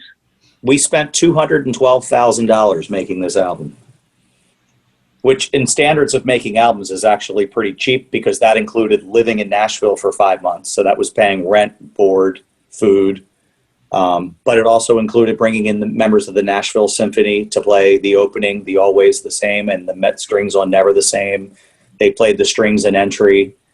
And then, of course, it was renting all that studio time, renting gear, renting microphones. It was an amazing opportunity. I would never trade it for anything. I think in hindsight, we said this before, Ray, you were saying, it just made us who we are. And living together for all that time, just actually having to be away from family and loved ones and just living together as a band and knowing that when I wake up tomorrow, it's my day to do my keyboard parts. And when I'm finished my keyboard parts, then it's going to be, Tom's day to do bass, and then it's going to be Brett's day to do acoustic guitars, and then it's going to be Brett's day to do electric guitars, and then we're all going to need to do our backup vocals, and we're all going to have $10,000 vocal mics that we're each singing into, so $30,000 of microphones that we're singing into. Oh, and now it's time to break for lunch, and hey, what do you know? Leonard Skinner's in the studio today. They want to come in and watch Chris play pros for, the album. That was the Wiblet. Or the Wiblet. Thank you. I had it mixed up with the other piano. What do you call that kind of music you're playing there? Excuse me. True story. True story. The guys from Leonard Skinner were pushing a vacuum cleaner around the studio as I was trying to record my piano parts for the Wiblet. Great. Oh my God. It's freaking hilarious. I want cocaine out of my brain. Am I right? The Wiblet was part of a longer piece that got shortened. Yeah, it was actually it was a piece I wrote for my senior recital in college, and so it was just a piano piece. And what the Wiblet is I guess the first 42 seconds of it, but orchestrated for band. So it was just a solo piano piece that I wrote and played for my recital. Again, sort of like the 12-tone rose, I brought it down to the studio and I was like, yeah, check out this piece that I wrote for my recital. Brett's like, dude, we should do something with that. That's like zany, off-the-wall craziness. And I was like, cool, if you guys want to. I mean, I'm down with it. And so, Paul's putting in the grooves behind it. Tom's dropping in bass parts. So, yeah, it ended up being the perfect complement. That one comes right before Audio Verte, correct? I think it does, yeah. I was against it the whole time. Ray looked at it as a chance to go get a beer. Okay. I'm 25 seconds. Tell us a bit about your approach to vocal harmonies. I hear some interesting choices of intervals and such. Were you at all inspired by the likes of Alice in Chains and other 90s groups when it came to vocals? Definitely. There were some, yes, I won't lie. But their Dirt album was one of our favorites. I remember we would sing that all night long over at the studio. Well, yeah, they have some interesting, they use a lot of fourths and other kind of unusual intervals that you don't hear in traditional harmony. Yeah. And I've kind of hear some of that in y'all's stuff as well at times. Yeah, we're fans of the second and the fourth, and we definitely do a lot with suspensions, where one person's holding that fourth and then resolves it back to the third. Sure. The other thing that's great is that Brett and Ray have a very similar high vocal range, and I do not. I'm always the low part. So what I love is there's songs where I don't sing at all, but then there's songs where the two of them are singing something and it's like, oh, I got to throw in a third part here. I'll be that lower voice, which is great because just as soon as you add that other voice, it's literally like another instrument walking in the room. Yeah, I mean, it just kind of falls into place, doesn't it? Like the way you want to stack it. It just kind of, everybody's range kind of dictates where that winds up being. Yeah. Tell us about The Cheese Stands Alone. That's a biggie for you guys. That was mine musically that Brett ran with vocally.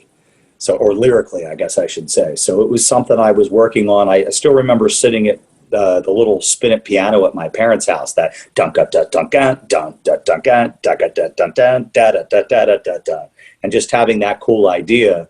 But it was on piano. So truth be told, it was, I would say, a little wimpy. You know, like you get a guitar playing that dum dum dun dun dun, and it's like, oh yeah, there's the riff. But then Brett turned it around and made it almost, what would you say, Ray? Sort of like our resume of like who we were as a band. Like we kept getting rejected. Our credo, yeah. So we had all these rejected letters. And at the end of the day, every time we got rejected, it just made us stronger, because it was like, well, you know what? Then you don't deserve us. If you don't like us the way we are, then we're going to find someone who does. So we'll just keep doing this until the right person comes along that accepts us for us. Yeah, well, it almost seemed like a commentary on the music scene at the time and how vapid the majority of it was. Am I right? Or But, you know, like the opening words, I've been bananaed, cabaret. That's DJ Bananas, a place we used to play a lot. The cabarets we used to play a lot. Stuck in a truck for days. Us just battling from town to town, stuck in our cube van. You know, it's a bit of frustration. It's a bit of angst, but it is our, you know, it's our calling card. Our story. Yeah. okay, how about the title track? A little background on that one. That was the first song written for the album, right, Ray? Wasn't it? I honestly, I don't remember that. It was either that or Uncle, but I feel like As the World came first and Uncle came second. That's one of Brett's riffs, the opening the five idea. I think it was just us trying to sort of write something that was aggressive. I mean, there's a bunch of aggressiveness on this album, but then there's a bunch of beauty on this album too. Again, the sort of the dichotomy that they complement each other. I remember just working on, we were coming off of Suffocating. So this was only probably a year later. This was 93 now. And we were already writing songs, you know, unbeknownst to us, we were going to get that phone call from Michael Kaplan at Sony. But I remember just working on it. I remember for myself coming up with those little, I would call them like Baroque organ parts, the and trying to write complementary parts, but moving in opposite directions, like contrary motion. So my right hand's going down, my left hand's going up. Mm-hmm. And just, again, trying to write something different and unique that I had ever played before, and sort of stumbling upon that little riff going, yeah, this is going to work here, even though Brett's just kind of holding that riff down. You mentioned Alice in Chains. I mean, we were big fans of that whole grunge movement. I think some people would say they didn't like the grunge movement. We kind of did. We liked Stone Temple Pilots. We liked Pearl Jam. We loved Soundgarden. We loved Alice in Chains. We were listening to all that. And we weren't trying to sound like it, but we were definitely intrigued by the darkness of it and the edginess of it. Yeah, and I think you guys kind of even went more in that direction on some later releases. We did. Yeah, you know, The End is Beautiful is a good example. Stuff like Make Me Sway, that's pretty heavy. Yeah. So a couple more songs from that album. How Long I Have Waited. That's a favorite of mine. I love the way it kind of segues out of the end of Uncle. How did that come together? This is one of you, Chris. Yeah, I was going to say, this is one of the very few songs I've actually written words to. It probably speaks for itself, but it was literally the whole getting the recording contract. Like, we spent all these years. It's like a perfect bookend to The Cheese Stands Alone. All the rejection, but you don't sound like who we want you to sound like, but you don't look like who we want you to look like. And then all of a sudden the recording contract shows up and it's freaking Sony Music. And it's just like, wait, what? Like, we've been turned down by all these tiny little local record labels because they don't think they can sell us. And the biggest record label in the world wants to take a chance on us. So it was kind of to me, it's a very happy song. It's very uplifting. And it's just talking about, you know, how long we've waited for this opportunity to give our calling card now to the world and not just have to play a bunch of gigs at the cabarets in Philadelphia. Sure. And musically, I think the song complements the words. it does have that sort of very sort of uplifting. I love Tom's bass line. I feel like the bass really drives this song. He just does this cool.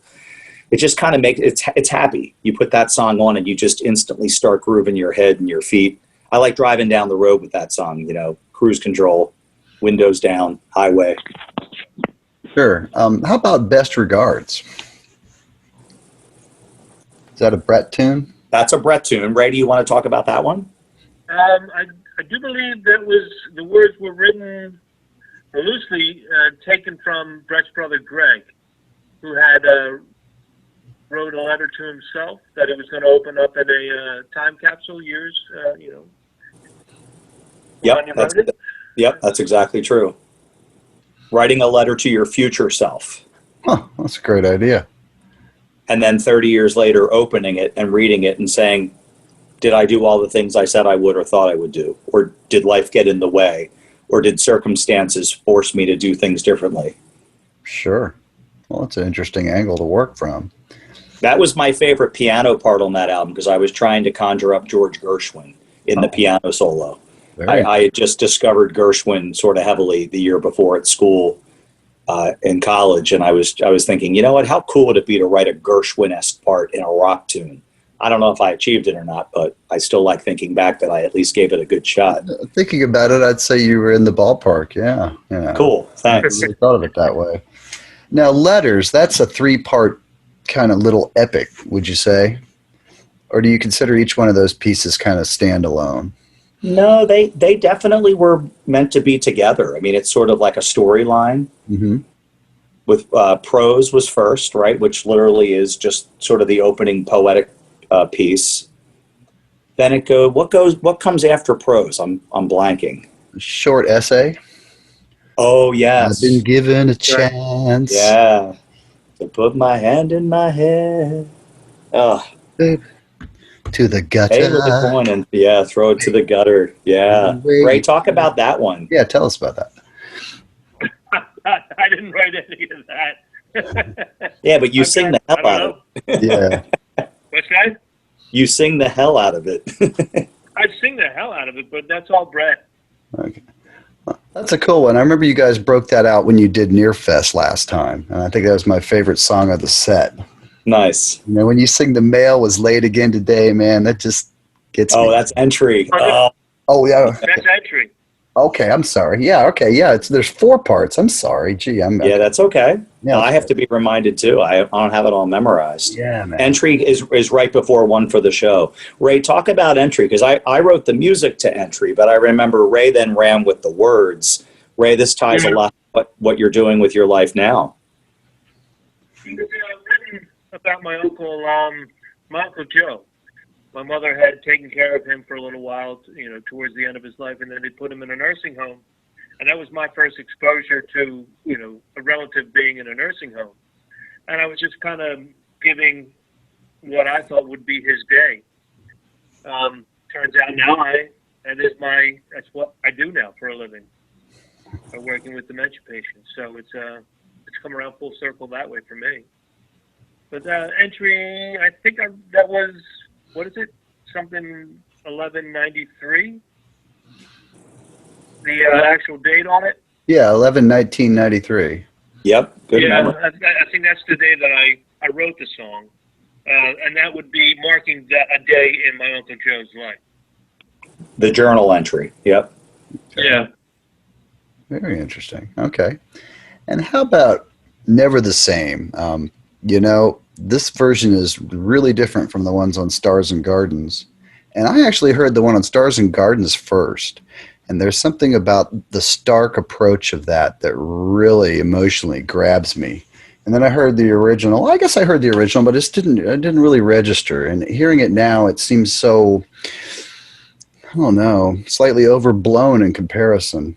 Well, you know what's ironic, Sean? You kind of hit the nail on the head. You heard the way that song was originally written, which actually was the version that's on Stars and Gardens. Because again, we tend to write all of our music more acoustic, and then we arrange and produce it. So the original Never the Same was piano, acoustic guitar, and vocals. But then when we were doing the album, we wanted to bring the symphony in. We wanted to do the string parts. We wanted to have drums and bass. And so, like you said, I mean, you hit the nail on the head. It's very bombastic. It's very dramatic. To me, it's a perfect bookend to Always the Same, which was the strings that opened the album, being a little more dissonant and modern sounding. And now they're much more sort of classical era sounding. But I think the whole reason we eventually then went and redid the song for Stars and Gardens was to also say, this song actually started like this. And this is how it was written and how it is. Again, we used the word organic before. This is the song in its organic form. And then the album version, to me, is, I would call it cinematic. It's the one with the strings that most people probably know, because, of course, if you know As the World, it's the last track on that album. Right. Well, I think that is just one of the greatest songs written about that subject matter, and I'd like to have it played at my funeral. So You're not the first of that. Thank you. That's an honor. I mean, I can't listen to that song without getting a lump in my throat and thinking about all the loved ones in my life that have passed on. So thank you for writing that tune. It just sums things up in such an eloquent way, and love it. You're very welcome. I'm so glad it speaks to you that way. I think that's the ultimate compliment for any artist, is when you've written a song and you put a piece of your heart and soul out there, and then someone else picks it up and says, thank you. This means something to me as well. So thanks. Yeah, that's a biggie. That's out of your whole catalog, that's probably the one that just kind of gives me a lump in my throat every time I hear it, you know. Wow. So Right on. Understood. So while we're talking about this era, talk a bit more about your live show and how it kind of evolved up to this point. Ray, you run with We that. were a machine. Yeah, I was going to say, we were beautiful power. machine. We would get in early, set up, sound check done. It was just, we were a machine. You get up there and you play the tunes. I've seen any memories of There Prague weren't Day? any bands around that were up to our caliber doing the way with what we did, as far as being a machine, you know, as a business, you know. Everybody lollygagged, stood around, picked their nose. We got in, bam, done. Give us the stage. And I think the thing I often laughed at is we were often sort of looked over, like, who are these guys? We were told we'd have an hour to sound check and we'd have 18 minutes to sound check. We would always just look at each other like, well, okay, so we're not going to get an hour. We know what we have to do. We'd sometimes flip the set list around to put a song that was a better sound check song first, so our sound guy had a chance to actually check our lines. And then, like Ray said, we would just slay. It was just one of those things where it's like, we have 44 minutes to play. You're going to get 44 minutes of Echolyn. Go. And we just did it. And then we tore it all down, loaded it in the truck, and drove away. And I think people were often just like, what the heck was that? Oh, yeah. Well, you know, a lot of us have seen the footage of you guys from Prague Day 94. And that's pretty much kind of sums up that particular era when it comes to how fine-tuned you guys were as a group by that point. Yeah. That's who we were. That was the machine of Echolyn. We could just do it. But we loved it too. You can tell we're totally into it and having fun, laughing and getting intense and jumping around, and because it was a joy. It wasn't work. It was fun. So that's what made us so tight. You know, being able to do those things like that in those times, you know, with what we were given. That's what made us so good. Yep. Was Prague Day the first big kind of Prague festival you guys played? When was the one we did in California? Was that before that? I think it was after, actually. Is that called Cal Prague or something? Yeah. I think so, yeah. I want to say that was more like 98. No. No? We played one where we were handing out the little samples for As the World. Oh, so that was at 95 then. So, but that still would have been after 94. Yeah. Did it feel like? Oh, you're right. Did it feel like interest was kind of growing about this kind of music by the mid 90s? with these kind of festivals that are kind of geared towards it? I would say so. I think the biggest difference was, Sean, you had bands that were truly unique and original, kind of doing their own thing, which I think we were. And then I do think you talked about this before, sort of the low-hanging fruit bands. There were a lot of bands trying to be Genesis, trying to be ELP, trying to be Rush, trying to be Yes. And it was interesting because at the festivals, they were always a mixture of like, okay, so that band's doing their own thing, and this band is a Genesis wannabe. And then that band's definitely doing their own thing, and this band is clearly an ELP band. And it was sort of neither in between. You were either doing your own thing or you were trying to sort of relive those glory days of some of those supergroups. Yeah. Well, I think the cream rises to the top, and that's why it's a short list of bands from that era that we talk about now. The original ones definitely had more longevity, I think. We always enjoyed being original too, because it was sort of a badge we wore of, we're okay if you don't like us, because we're us. And I think some of the other bands struggled. We were friends with some bands that they were trying to be so hard to be something else that we often had to say to them, stop trying to be, just be. Just be who you're supposed to be. And I think some bands struggled because they got pigeonholed themselves into trying to be, a Genesis kind of band. Like, yeah, but there was already a Genesis. Like, we don't need another one. Yeah, exactly. Right. It's almost like we have those records. And Right. you're never going to do that better than they did. So right. They already kind of did it really well. Right. But some people are like that. It's just like, osmosis will get the best of you if you don't mix up your listening habits. If you just listen to one band, you're going to come out reeking like it if you're not careful. That is very true. I've seen it happen many times. And, in guitar player land, it happens a lot. It's like, God, he sounds just like Stevie Ray Vaughan. What the fuck? Doesn't he have any other records? That kind of stuff. I mean, you've seen it 1,000 times. I mean, it's just, So, yeah, osmosis can be kind of a tricky thing, You better mix up your diet really good or you're going to wind up sounding like your favorite guitar player. Well, and Sean, something I think we're good at, and I don't know how many bands do this, but I know we do.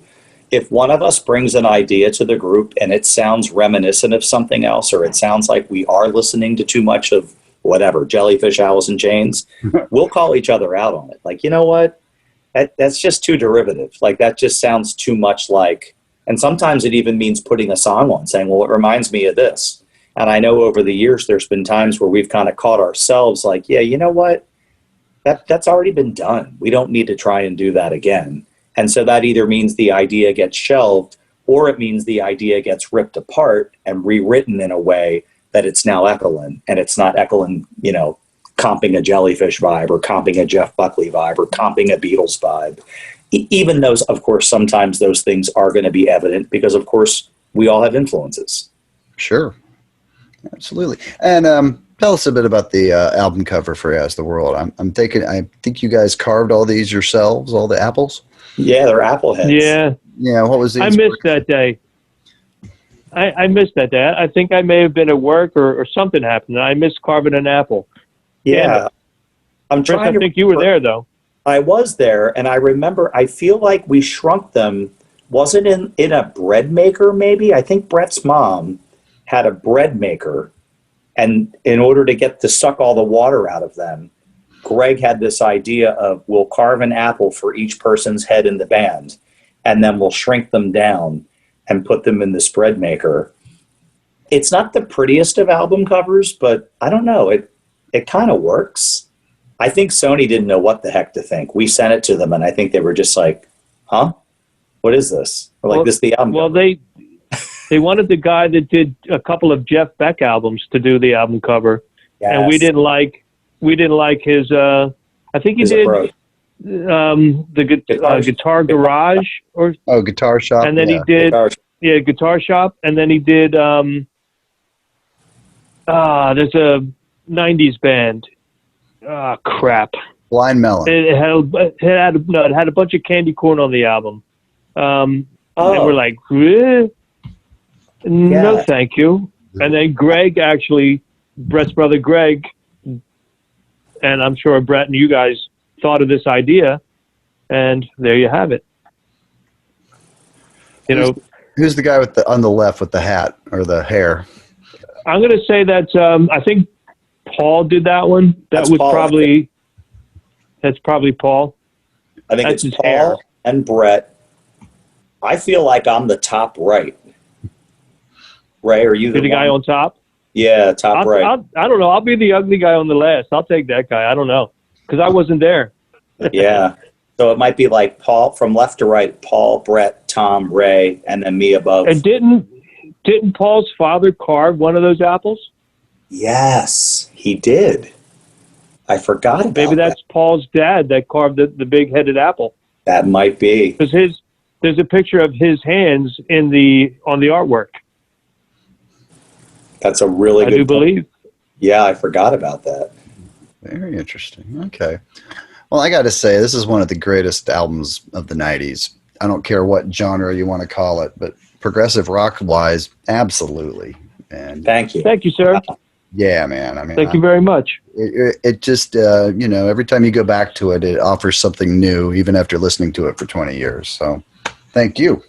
Cool. Right Thanks on. for still coming back to it. I appreciate knowing people still listen to it. Oh, yeah, absolutely. And just it has a great flow, too. It's just like the songs logically flow from one to the next in a really nice way that just kind of takes you on a great journey that's really Cool. satisfying by the time you reach the end. I'm glad to hear that because Brett and I lose sleep over track orders and track listings sometimes. You ever sequence thinking about keys? Like, Yes. I was going to Yeah. say, this is next to that on the circle of fifths, so that'll be a nice kind of follow-up or whatever. Yep. Yeah, because we'll write so this song starts in the key of F, but it ends in B flat minor. So if it ends in B flat minor, do we want the next song to be a lift up to D major, or is it okay if it falls to A? Yeah, so we have those conversations. Yeah, it's pretty subtle stuff, but yeah, sometimes it can really make a big difference when it comes No, to you're to the listener who doesn't think of those things, it means everything. So Yeah. you kind of have to approach it that scientific way of, okay, let's let the music speak for itself. Sure. I'm with you. Yeah, very cool. Alrighty, well, so the deal with Sony, they didn't promote this record, and you guys kind of had to go out and do it on your own. Am I right? Yeah, that's correct. Okay. Yeah. And no tour support. That was the part that killed us. So you guys just had We were already out of money when the album came out. When the album came out. Yeah. And we were supposed to get... I think we were... Go ahead, Chris. No, Ray, you were right. We were broke. We had no money. But we were told that we were going to possibly sign a publishing deal, but at least sign with a touring company, a management company, who would put us on tour with other bands. And it all just went kerplunk because basically, I guess they nixed the funding, they nixed the money, and it never happened. So how much touring did you manage to do out of your own pocket? A little bit. It was all local, right, Ray? New York, Baltimore. Yeah, we were out in Michigan when the album came out. Yep. I know we were up in Buffalo, Erie, probably down in Baltimore. I don't think we went up into, maybe we went up into Canada, Montreal and Quebec. Sherbrooke. That's about all we were able to do. I think we did get out to California for that It was Prague Fest. whatever show that was. Prague Fest. No, Prague Fest. Yeah. I think it was Prague Fest. Yeah, Prague Fest. And Now that was paid that was for. it. Sony did pay for that because they had to fly us out there, and they. Oh had yeah, that's when you met what's his face, the guy that did all the artwork for Ozzy, or had something to do with Ozzy. Yes. Oh my gosh, good Sat on memory. his desk, and knocked his phone off the hook. Was there any talk No. of you guys making a video? Because usually that's kind of part of the deal. So you know what's funny, Sean? There was brief talk of spending money on a video, and we looked at them and said, "Look, do you really think people want to hear us? Why don't you give us that $50,000 and we're going to build this thing called a website, and we're going to have internet presence because this thing called the World Wide Web is getting very popular, and our kinds of fans would be people who would sign onto the internet before they would watch a video on MTV." So they did. Very cool. That's how we got Echolyn.com. They built us a website. They built us a little multimedia kit, which was like a little slot machine where the Apple heads would spin and you could go to songs and lyrics. And so I think that was smart and savvy on our part because we just knew deep down we were going to end out in a video cutout bin. We weren't going to get played. So, sure. Well, that's a pretty fancy website for the mid-'90s. Yeah, we were one of the first. And it came from us because we just kind of knew we were all, I had an AOL account. I remember getting it in 93. And I remember going online and finding Alt Music Progressive. That's I remember those news groups. Yeah, the chat boards. And instantly it was like, so this is where people who like this kind of music live and lurk. The internet and the progressive rock renaissance, I think, went hand in hand in a way. Would you say that your allure and mystique grew in your absence? That's interesting. I never thought about that. But thanks to the internet. Yeah, I never thought of it either. I think, I know when Tom left, we were kind of left thinking, like, what the hell is going to happen? And then we tried a couple of bass players, and that didn't work out. And I think that's when Chris lost interest and started to do his thing. I know Brett, Paul, and I were like, well, let's do what we're doing and kind of put that in the past. You know, we used a little bit of the anger that we felt against Sony for everything that happened with them, and with Tom leaving and when Chris leaving. Like, you know, fuck this. Let's do our own thing and kind of let that go in the past. When we got back together, little did we know that when we played that show up in Bethlehem, that there'd be that many people there. Yeah. So I guess the Lord did grow. We weren't thinking about it, but you plant those seeds, they're going to grow somewhere. Oh, yeah, I'd say so. So sometimes that's the best thing to do is just cut people off from the supply and they want it worse. So let's talk a little bit about this one. Now, this is kind of the leftovers of things that you were working on when the band split up. Am I right? Yes. And would you say the child's crying face on the cover was sort of a symbol of how you guys felt at the time about the way things went with the band? I think it's pretty safe. I mean, I think it was everything. We were frustrated with this record label. I definitely think we were frustrated with the situation because now we didn't have a bass player. Musically, there were tensions because I think it was like, well, what do we now do? Sony wanted us to write music that was more accessible. That's not really who we are or what we want to do. I know for me, I wasn't really leaving Echolyn to go start another band. I was leaving Echolyn to go back to my teaching career, which I hadn't really even started yet because I had 1 year of teaching when Echolyn got signed, and then I had to leave teaching to go do Echolyn and Sony. So I think it was just a combination of all those things kind of hitting at the same time and at the wrong time. And we just felt kind of like, what are we going to do? Really, I guess there were only 2, maybe 3 songs on this album that were like where we were headed next. The Currents of Me, This Time Alone. Ray, was there a third on this album? I can't remember. I guess it was the Genesis cover. The Genesis cover, Sweet Turn Sour. The Genesis cover. Didn't you a Patchwork, right? Oh, yeah, but that was actually older. Okay. That was written back first or second album. We just had never released it. Okay. Oh, Another I Day. don't think so. Another Day was written right around As the World. We hadn't released that one. Yeah, that became Uncle, basically. I mean, really, we were sort of financially in a bind because we needed some money to pay off bills. We had some songs that were half written. We got together to say, look, let's try and get these songs written and put this thing out so we've at least cleaned out the vaults. And then if we never get back together again, it's not like there's a bunch of tidbits and leftovers.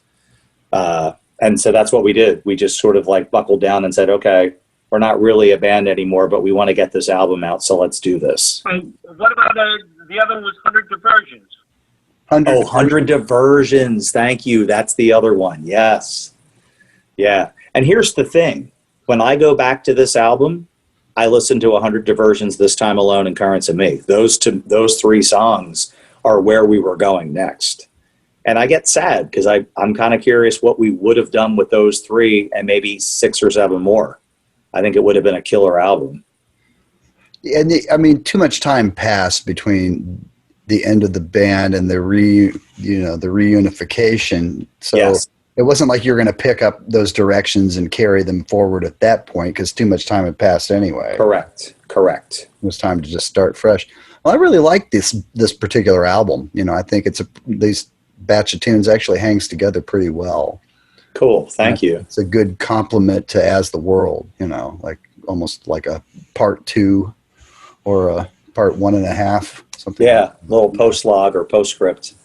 Is it still kind of hard to listen to it sometimes because of what it represents?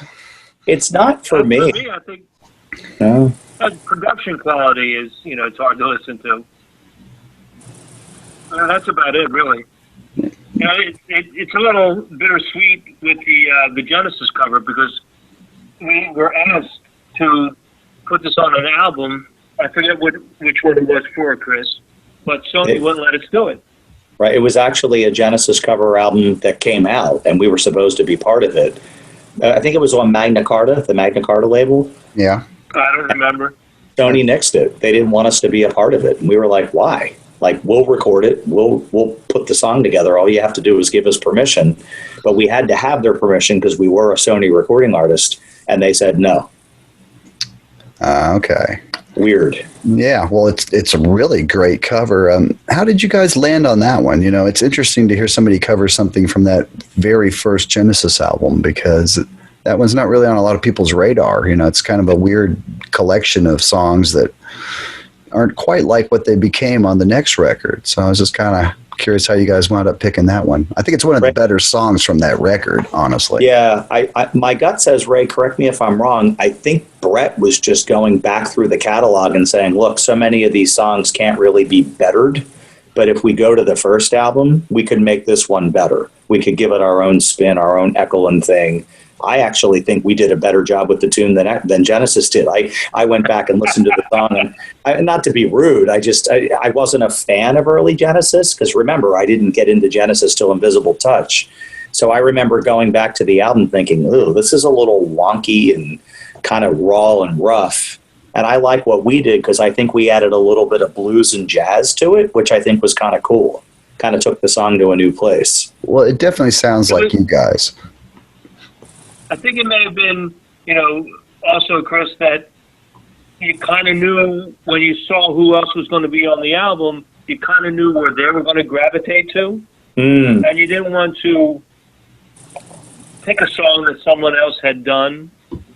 You want to go back and, like you said, pick something that nobody's going to pick. Yeah, unique. Production. At the very end, it's like, we're waiting for you. Come and join us now. And you guys go, now. Is that like a musical box kind of reference? Yeah, that's a Gabriel thing, definitely. The now, totally. Exactly. Yep. I thought so. Okay, very cool. For sure. Yeah. Those are cool little moments where you can tip your hat and say, I see what you did there, and I'm going to give you a little props for that. Yeah. Well, I think it's a really cool tune. I agree. I like it better than the original. So cool. Thank you. Nice. All right. So tell us a little bit about what happened in the gap between the end of the first version of the band and the reunification.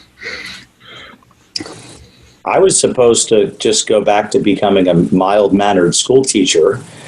And then my brother John came home from college and was all of a sudden living back at my parents' house, which is where I was partially living until I moved to my new college, Moravian, and then I was only 45 minutes away.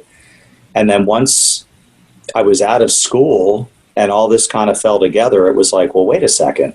Maybe John and I could start jamming together. We had always had a band in high school. My brother Brian, John, and I had sort of a high school cover band. We played a couple dances and things like that for fun. And before you knew it, I had a bass player coming to work where I worked at the mall before my teaching job. So I was waiting to get a job, and I was working at a record store. His name was Chris Ike. He brought me his sort of demo tape. And then the long and short of it was John, my brother, Chris Ike, and myself started jamming, and Chris then knew this guitar player named Scott McGill, and then I knew Laura Martin because I used to buy music equipment from the store where she worked. And then the next thing you know, this band was starting to happen. It was just like, wait, how is this even coming together?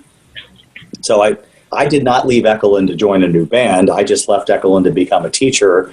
But I think the musical itch just took over, and it was like, okay, if I have these people that are willing to drive to my house, we might as well try and do something. And so that's basically how Phineas Gage got formed. Long and short was we were definitely, I'm sure you've heard the music, it's more fusion, sort of in your face, progressive jazz, rock, avant. It was fun as hell. I mean, we were literally walking the tightrope. I remember thinking what I was doing at Echolyn was pretty on the edge. And then when Phineas Gage happened, I'm like, this is beyond anything I ever imagined I would be doing with my music. But it was fun, and it was different, and it was very challenging as a musician, sort of like balls to the wall, free form, a lot of improv. Scott McGill was a monster player, so that really pushed me because I was like, okay, I got to keep my chops up if I'm going to hang with this guy. And so we had a good run of 2 albums, but it was funny. I feel like we said what we needed to say by that second album. And then I was actually missing working with my Echolyn mates because Phineas was a ton of fun, but it was a different kind of fun than Echolyn had been. So eventually, I think the story, I don't know how many people know the story. It was probably a week before Christmas of 1999. And both Brett and I, we had not talked to each other in months. I don't know, 8 months, 9 months. Because it was sort of like ripping the Band-Aid off the wound. Once we split, we had split. We both sat down on the same exact day, unbeknownst to each other, and wrote each other a Christmas card letter and mailed it the same day. And so 2 days later, we were both getting this card in the mail from each other, not knowing the other had written it. And it was sort of the first time we were just reaching out to each other, not to become a band again, just to like reach across the aisle and say, hey, I miss you. I miss having you in my life. I miss, talking music and laughing and drinking beer. And so as weird as that sounds, that was all of a sudden like, whoa, what the heck? How did he know I was writing him this? And sure enough, when we talked, it was like, yeah, I just felt like I felt the need to write you that day. And so we both did that. So in hindsight, I think the reunion was kind of, quote, meant to be, which is exactly how this album came to be, because this is the album that we came together and then wrote following those years apart. Okay, well, thanks for clearing that up, because I think, some might have assumed that, because of the breakup and the Sony thing, that there was some animosity between you guys and you needed to somehow patch things up, but that really wasn't the case. Oh, there was. Oh, There was some. Oh, there was. There was animosity. Plenty of animosity. Yeah. It all worked out. Frustration. Yeah, sure. Okay, well, this album, I think this is a unique album in your catalog, and it's kind of the beginning of the Echolyn that we know today. And I don't know if it was just because you bought that whirly, but I think that was a catalyst. Definitely. For just, I know it was for me as a songwriter and a piano player, keyboard player. Yeah, just that more organic approach to tones and textures and all that. So what was this album is really about Americana, the Dust Bowl and, different world wars and such. And I was just curious how that kind of angle came down the pike originally. Ray, do you remember the... You want me to go, Chris? Just for... Yeah, I was going to say, Ray, do you remember the details? Yeah. I'm just, speaking for me, I was kind of done with the way I wrote back in the day was, it was always me. I was better than, I am me. And recording as the world, it was a very humbling experience. It's not about me. It's about us. And I didn't want to write about me anymore. And I think Brett and I were talking about, let's kind of draw from other experiences. And You know, I knew my father was always telling me stories. So we have 67 Degrees, a story that my father told me. My parents grew up through the Depression, so there's Human Lottery, which is about the Depression. My father also told me that one of his, I think his uncle or his grandfather, Jackie Graham, was a bootlegger. So that's where Swinging the Axe comes from. I know, Chris, you have Brittany. Yep. I don't know if you wanted to talk about Brittany a little bit. Yeah, how did that one come together? And, Brett's take on World War I and World War II. Yeah, we were trying to just make sure that we were covering like stories of the people in our lives. And so my grandfather had passed away, and my grandmother was needing to now sell her home and move to a new home. So we were all over cleaning out her house. And they had this second floor room that was called an attic, but it was basically a guest room. And I was going through a box of all these effects, and all of a sudden I found a sealed box that said Donald Fretz. And in my mind, I'm thinking, how come I've never met my Uncle Donald? And then my mom said, well, he was your uncle who died in World War II. And he was young. He was shot in a foxhole. The story supposedly goes that he was in this foxhole and he popped up to see something, went back down, and very absent-mindedly popped back up in the same location. And I guess when you're in a war setting, you never pop up the second time in the same place, because if someone saw you the first time, they have you in their sights and they're going to shoot you and kill you. And sadly, he was young. I think he was 18 or 19, and he died. And it was right before the Battle of the Bulge, and it was in Brest, France. And so he is buried in Brittany, France. He's at the cemetery of Brittany of the American soldiers. And so what I did is I started going through this box, and it was all of his letters and personal effects that had been sent home to the family when he died. And I rewrote and rebuilt his life story based on the letters. So it talks about his Model T being safe, Tucky was the family dog. So everything in the story is completely and entirely true. But of course, the payoff line is that, you live your life waiting at Blessed Brittany because he'll never come home. How did the intro come to be? That's almost got kind of a weird Middle Eastern kind of thing going on. That's Jordan Perlson. So Jordan, he's a world music guy. He was so into all kinds of cool darbukas and djembe drums. And so when he was working on the album with us, we started playing around with, could we give something sort of this like Middle Eastern vibe? And he started pulling out some of his tabla drums and things that he had. And next thing you know, we had that cool little intro kind of happening on that one. Yeah, that's definitely different for you guys. Yeah, you'll hear some of that on the new album because he has a lot of that world polyrhythmic thing going on in his own playing. It's cool stuff. Yeah. I've always loved it. I do too. How about Vacation Tune? ABT. Yeah, what's the inspiration for that one? Ray, you want to take that one? Greg wrote those words. I'd say Greg did, right? Yes. I don't know. It's another one that Jordan came up with, isn't it? The beginning. It's not in 15, is it? It's an odd rhythm in the beginning. I think it's in 11, 6 and 5. And we just kind of built off of what he had, and we let Greg write the words to it. And it's just, I guess maybe, after we did our thing, I think Greg went off to explore a little bit on his own and just kind of gave us some words to work with.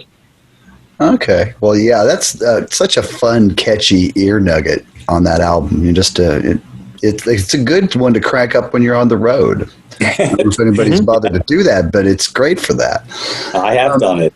That's great. How about gray flannel suits? Is that kind of a look at like 50s suburban life? Yes. Okay. Everyone big time. putting on their suits, going to work, punching the clock. Absolutely. Having a martini when they get home. Yep. The housewife right there. You have the Dick Van Dyke's wife, Mary, I guess was her name, at home doing the ironing, making dinner. Even the rhythm of that, the deep, ding, it's very assembly line like. You can hear how like musically we tried to make it sound like, everyone walking in a straight line with their briefcases, getting on the train platform, getting on the train. That's just 9 to 5. Just that one chord you play on the whirly. That's such a great hook. It just shows how just one chord can be a great hook. I think that's a suspension. I think that's what I'm doing there on that opening. It's like C, D, G, and then I drop the C to a B. I think that's what I'm playing there. It's just, but like you said, it's just like a cool little pattern. I love stuff like that because sometimes for me, back to what we talked before, like the quote, king of the chord change, you can go off the deep end with complexity.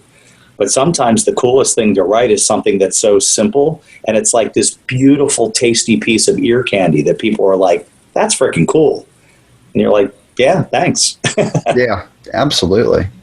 So yeah, that's a great album. And tell us about this cover art. It kind of makes me think of the first record in a way, maybe just because they're both outside on the grass or something. But well, that's my father again, in the old cowboy there trying to sell his poems. It's a little set that Brett and I built like 15 minutes before everybody showed up, and the kids are in the red. That's my buddy Ed's son, Ed. My daughter Jessie is in the blue, facing us, facing into the lemonade stand. The other guy, his name is Dylan. That's Amanda and Samantha. And in the lemonade stand, oh, she's going to kill me. I forget her name. But they're all brothers and sisters, plus my daughter. Oh. It's all family. Very cool. Very cool. And tell me about this. I'm guessing Brett felt like he could mix this better, so he took another stab at it. Is that right? That's exactly it. Yeah. Basically, he just got better as a producer, and he just felt like I can totally bump the sonic quality of all this up and sort of almost like showing off his new production skills as to what he can and now does as a producer. And how did you feel about that when you heard it? I loved it. That was beautiful. Very A lot of things were crisper, more clean. Yeah, I was going to say there were parts of the original to me that were a little harder to hear. And when I listened to the remix and the remaster, it's like, yeah, there's all those parts that we wanted to hear all along. Very cool. And how about the cover art? What was the inspiration for that? Ray, I don't know that one. Brett's wife at the time, Jackie, did the artwork. Got it. Very cool. Very cool. I just remember them bringing it over, and I'm like, I liked it. I like the different feel of it. Yeah, it kind of looks like you're out on the prairie or something with the fence and stuff and the sun going down. So I think that ties in pretty well. Cool. Very cool. Alrighty. Now this one. May. Most ambitious outing to date. This is a special one. I don't like it. It's like a desert island disc to me, and I'm part of it. That's weird to say that. Yeah, this album wrote itself. I mean, I don't know how many. I think Brett knows the exact number. I feel like we wrote this entire album in some crazy amount of like 13 to 15 rehearsals. Like it wrote fast. And every time we got together, it just kind of continued to write itself. And then, Ray, you mentioned this earlier. Once we got to about the 25-minute mark, we knew at this point that we either kept going stream of conscious or, like a classical piece of music, we started bringing back themes and variations from prior. So we started using inversions of melodies, retrogrades of chord progressions, lyric tiebacks, and next thing you know, the song was almost spinning and spiraling itself out. And then when we got to the last line, 49 minutes and whatever change later, it was like, yeah, there you have it. The biggest argument, Sean, for this album, do we release it as one 49-minute track, or do we track it into sections for people? At the end of the day, you know what we chose. Yeah. The whole enchilada. The whole thing. Yeah, man. That's right. The whole thing. And, press play, see you in an hour. And describe it from a lyrical standpoint. For me, I took the point of Adam and Eve. They do their deed, they die, reincarnated, different spots. They find their way, through everything, through life, and they wind up together again. And they're, they kill each other again I shouldn't say again, but they kill each other, or they kill themselves in, like the first part is in a heroin, in a shooting gallery. And they just die, are reincarnated, and meet again, and they just keep finding each other in misery, and they keep trying to end their lives, but it just doesn't happen. They keep coming back and going through the same hell, finding each other, and then finding another way to kill themselves to try to end it all together. Grassland is more of a redemption theme to it. Yeah, it's no longer on my Desert Island discs. I didn't know that. I'm sorry.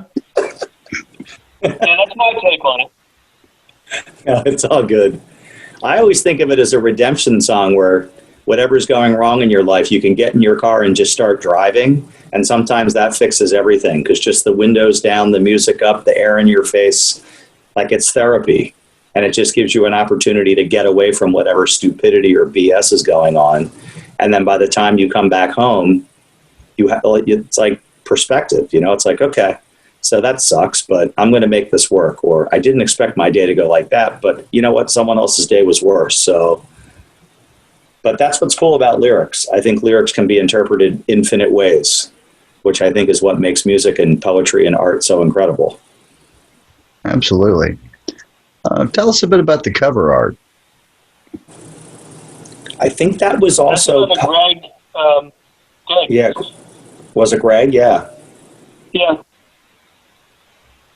Oh, that's interesting. I got nothing on that one. I think he was just trying to capture the starkness of sort of the landscape, but also you can see how the buildings are tucked into the background. And so we're constantly dealing with this juxtaposition of, farmland becoming neighborhoods, and beautiful prairies and flatlands becoming factories and office buildings, and places they store hard drives and servers and things like that, and like how our world continues to keep changing in that way, but in a way that's also a little funky. All right. So this is kind of a compilation. I figured I would bring it up because I think it's the place you would go if you wanted "And Every Blossom" and "When the Sweet Turns Sour." Like, this is, am I right? That's kind of, they're out of print, and this is the place you would get those albums if you wanted to buy them now.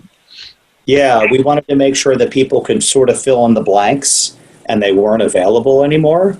And so it was just another opportunity for folks to be able to sort of go back, fill in the blanks. And then we also emptied the vaults out. There were a whole bunch of tracks that we had. This is the one I think we redid, "Meaning in the Moment," "Carpe Diem," Shade. "Suffocating." Yeah, what inspired you to redo some of them? I think just living with songs for a bit and saying if we had a chance to do it again, this is how we would do it now. We also had played a bunch of them live.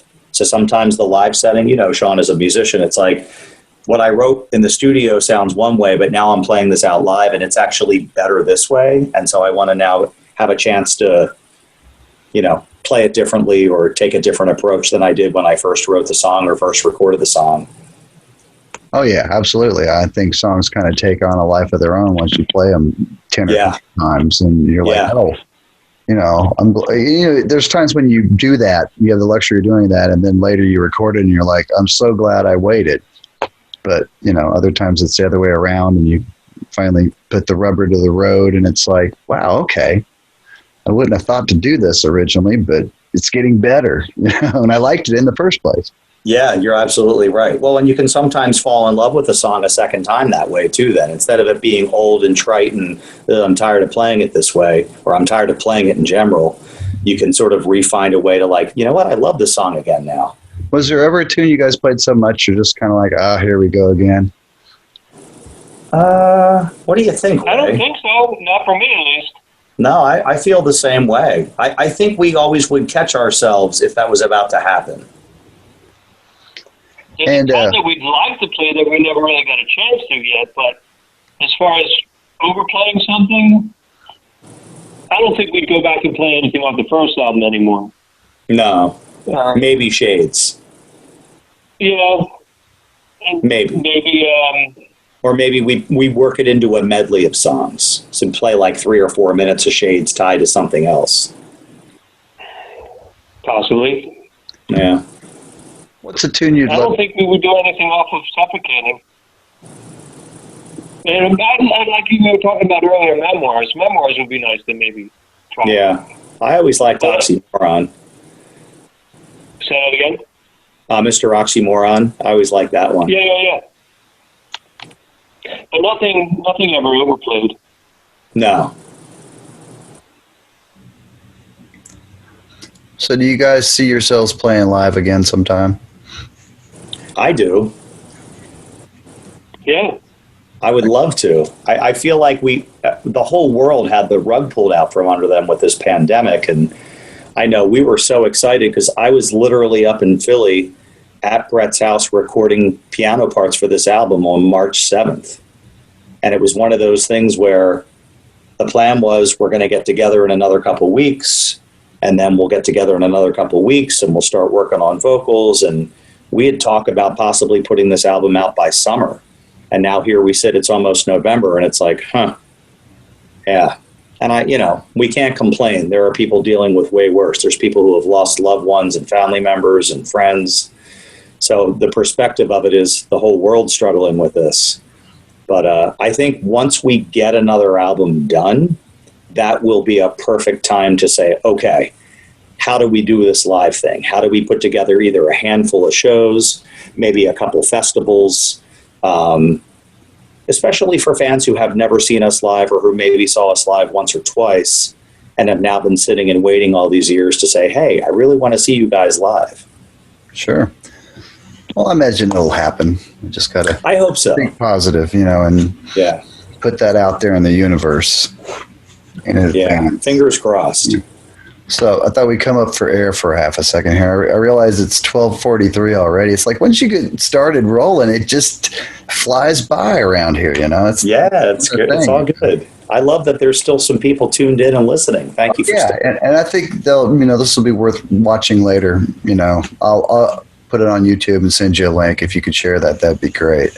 Very, very cool. If you want to draw a likeness of me, you can, and put that up in my spot. Insert one in there. Yeah, we should do that. Draw a little stick figure.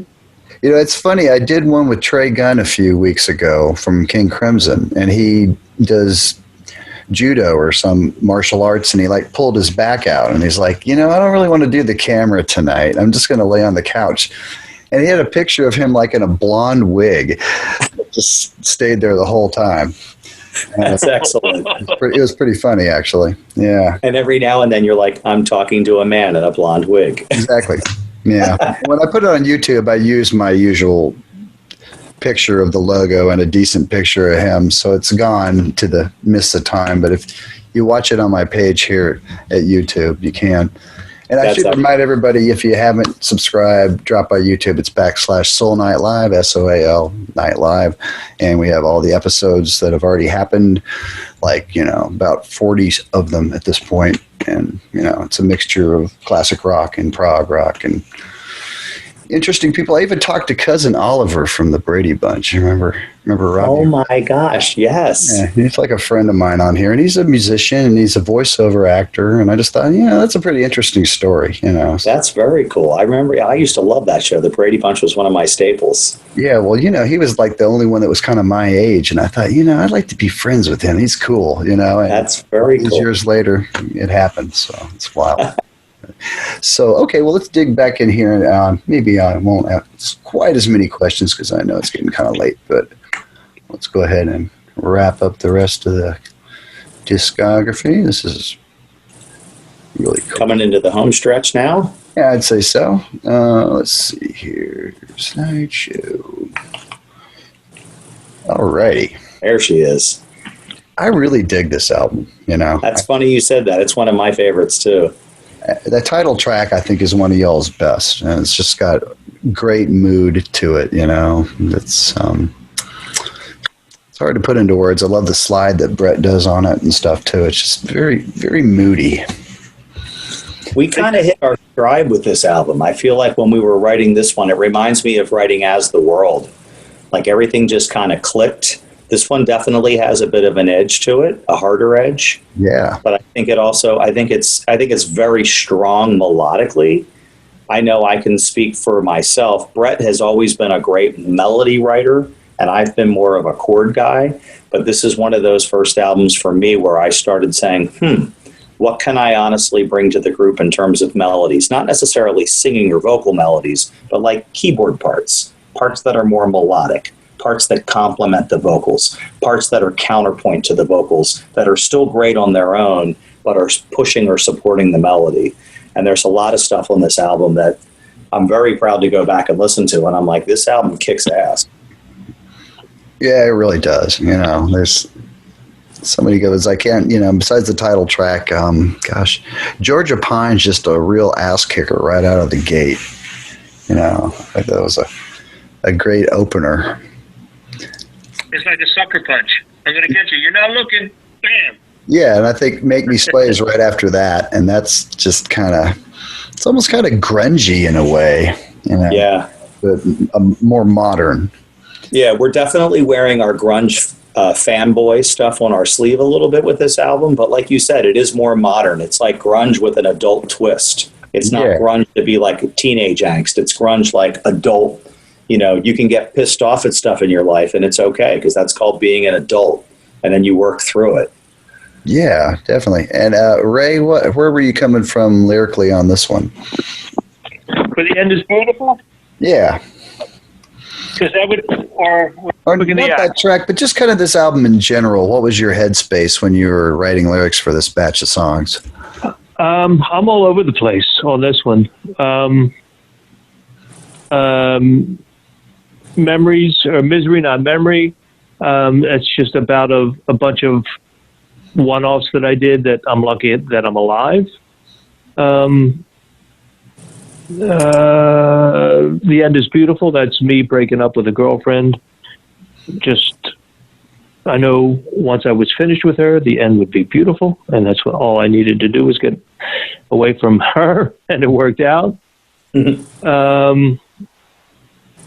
Make Me Sway was from that's about it's about Paul always lying. We always knew when he was lying, because there would be some kind of outlandish story. So Make Me Sway was sway my decision. Am I going to believe you or not? Sway me into your, yeah, I'll believe you. I'm all over the place on this one. It's a strong little up. So Ready. Tom came up with the bass part. We tried to do this funky thing, and I did my best to try to pay homage to the 70s R&B. I don't know if I did, but I tried to. Yeah, I think you did. Yeah. How about Lovesick Morning? Ooh, that I forgot about that one. That was that's more along the lines of an old whore who has always wanted to find that one person that she'll be able to stop and love. But, with each John, it's that same thing, get out, goodbye, see you later. And you're like, don't say the words, don't say it. It's just about an old whore. Well, that's quite an interesting batch of characters in this one. Very cool. It was I was into recording a lot of noises too. So throughout this whole album, there's a lot of like Mike Patton stuff. I won't go as far as to say anything like Mike Patton, but a lot of extra like sound effects, a little ear candy that Brett and I were doing throughout the whole album. That just really odd things. Like on Make Me Sway, that kind of sound that comes up at the beginning. Yes. Is that one of those? Well, no, that's Yeah. actually, I think that's actually Brett's guitar. There's a lot of, But he like in Lovesick processed. Morning, the old woman in the beginning, you hear her talking. We went upstairs in the studio one night, turned on the radio, and I had a little digital recorder, and the first station that came on was this woman talking about having sex and weird sex. And it's like, this is unbelievable. It's perfect. And we used little bits and pieces for Lovesick Morning. So a lot of Floydian patent kind of crap going on throughout the album as well. Soundscapes. Yeah. Pretty cool. Yeah, that's kind of different for you guys. Distractions. Yeah. Yeah. But also, it reminds me of what we all as humans deal with on a daily basis. You find your mind wandering. You're in a business meeting and you're thinking about something stupid, or you're supposed to be focused as you're driving down the road and you can't get your mind off this other thing. To me, that's kind of the fun of writing a song. You can put those noises and distractions in the song, and it's just there as ear candy, but it's also there to remind people. It's like, but this is life. This is what we as humans deal with all the time. All right. So do you guys call it the Window album? The window, I call it window pane, but yeah. That was probably, I call it what do you call it, Ray? 2012. This was It's another one of, 2012. this was like another Echolyn standoff, but it wasn't a fight. It was just, we couldn't make a decision what to call this album. So at the end of the day, we just said, well, how about we just call it Echolyn, because that's who we are. And of course, the initial thought was, well, that's incredibly confusing considering we already put out an album called Echolyn. And then we chuckled and went, that would be kind of funny. And so that's why we did it. Well, this album, I think, was kind of a new level for you guys. Kind of, I guess, again, the word mature kind of comes along. Not that you guys weren't already quite mature anyway, but I don't know. Does that make any sense? Yeah, I think we grew more into ourselves for this album. And I think this might be our strongest album to date. I think if they all hold water, but this one might hold a little bit more. I'm curious to see, like 20, 30, 40 years from now, I think this will be one of the ones that continues to rise to the top the most. Oh, yeah, there's some great stuff on here. Tell us a bit about putting Island together. That was fun. Chris, you can, if you want to talk musically, I'll talk lyrically. Okay, yeah. I mean, the music piece, again, it's like very cinematic, very dramatic, exploratory. Things for me that I think back is the song, again, kind of wrote itself. So I don't have individual memories of the song being worked on in sections and parts. I just remember all of a sudden it was almost done. But the one thing I do remember, it's funny, in the chat room earlier tonight, I was talking about this. I had a session scheduled at Brett's house. No, actually, it wasn't at the house. I guess it was at the studio, where I was supposed to record my keyboard solo at the end of Island. And I have this big sort of, epic solo that takes the song out as the song is fading out 2.5 minutes long. And I hadn't written one yet. And I had attempted to, and it just hadn't clicked. You know how those things are. You just didn't get the right part yet. So I went into school. I had an office that was in a set of practice rooms. So I had the practice room door open. It was 7:45 in the morning. I literally had my Nord set up next to me, which I never do because my Nord's usually at home or at the studio. But I was taking it to the studio that night, so I set it next to me. I had Island blasting from my work speakers, and I'm in my office at 7:45 in the morning, literally writing this solo. And all of a sudden, I landed on what became the solo. And in my mind, I'm like, oh my God, I think I've got it. Like, I don't think there's anything wrong with this. I think this is going to be the solo. And I'm playing along with it. And all of a sudden, these two kids from my jazz band come around the corner. School started at 8, so they were there a little early. These two heads kind of pop around the corner and looking at me, and they give me the thumbs up. They're like, Mr. Buzby, that's incredible. That's awesome. What is that? Like, I think it's the new solo I just wrote for the album I'm working on with Echolyn. They were like, oh my gosh, that sounds so good. We heard it coming down the hallway. We had to pop in and see what it was. So it's just cool stuff like that, having memories of I had a deadline. I needed to have the solo recorded. I didn't have the solo written, and I'm working on it. And then a bunch of students of mine come down the hall, and they're like, "That's so cool." It's just a neat thing to think back on. Very cool, very cool. And how about lyrically with this one, Ray? This is it's another biography kind of song. Just kind of everything that we went through. The opening line seems like it always rains no matter where we'll be. It seemed like every gig that we ever had was in the rain. Dives turned to diamonds while we planted our seed. We got to play better clubs than we did the last time through a town. Wouldn't you say, Ray, it's almost like the modern day version of The Cheese Stands Alone, like instead of being crushed now? Exactly what it is. Or a more up-to-date version of The Cheese. What we've been through. Brett and I, we busted our ass getting these vocals together and the lyrics for it, just to make sure it sounded right. You can, like going back to So Ready, I was always asking myself, is this right? Is this going to sound okay? We wanted to make sure that the way we represented our words, the melody and everything fit just right for this one, The Island. So just so it kicked ass. Yeah, it's an epic piece. I still love listening to this album, but that song. Oh, Sean, here's another funny story. So we couldn't decide, should the album end with Island or open with Island? And for the longest time, Island was last on the album. And then all of a sudden one day it was like, but what if we put it first? And then as soon as we put it first in the track order, it was like, oh, how could this have been anything else but first? This has to be the opening track. And it's long, it's long, but it doesn't feel like a long song to me. I've listened to it so many times and I find myself reminding myself, like, this is a long song, but it goes by pretty quick. The best ones do. Seamless. Best ones do. What's the one with the couple fighting? That was really your neighbors, right, Ray? When Sunday Spills. Yeah, it's actually my neighbors. True story. I've met them. It is a true story. Did the reason why I moved out of... Did they ever find out about the song?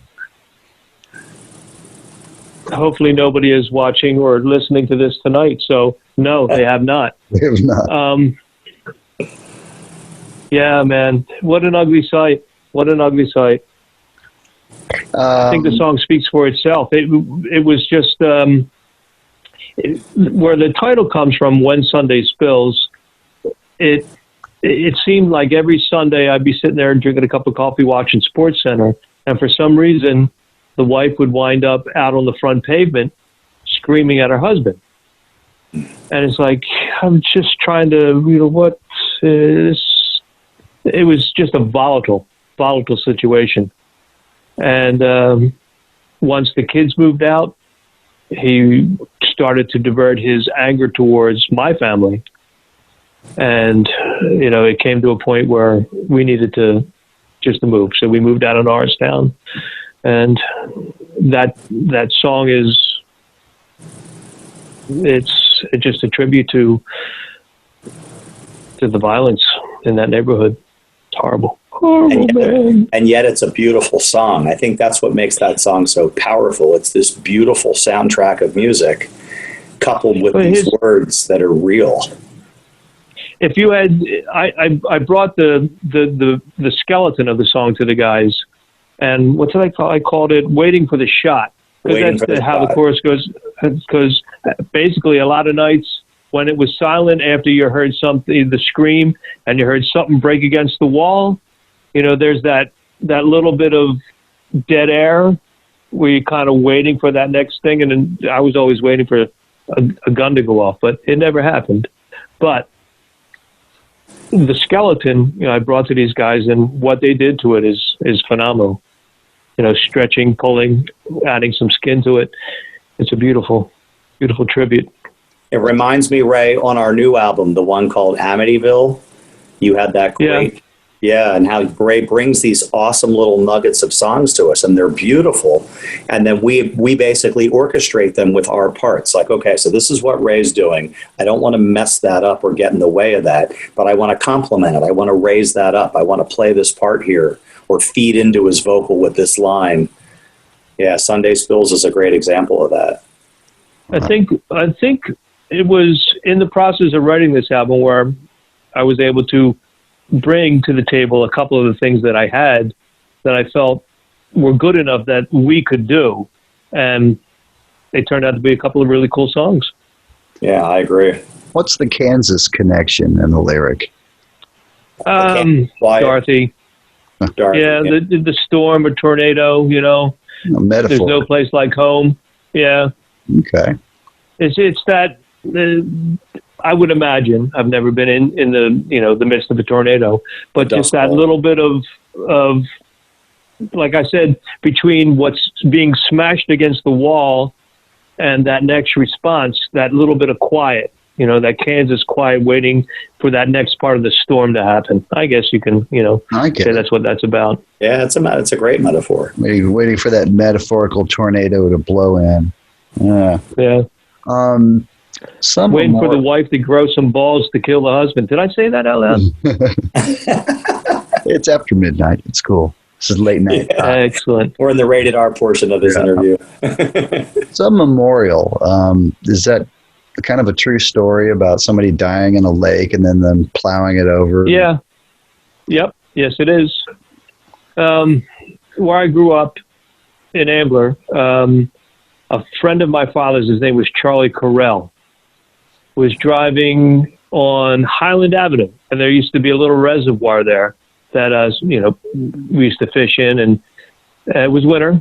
It was frozen over. There was a doctor and his daughter ice skating, and they broke through the ice, and my dad's friend Charlie stopped his car, ran into the reservoir or onto the reservoir at that point, and saved them. But unfortunately, he did drown. Wow. And now, like I said, they did plow over. They made a walking park.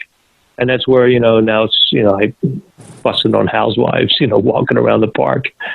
But they do have a little plaque as a memorial to Charlie. That's how that started out. The idea for that song. Wow. And then it goes on to a few friends of mine, 3 of them.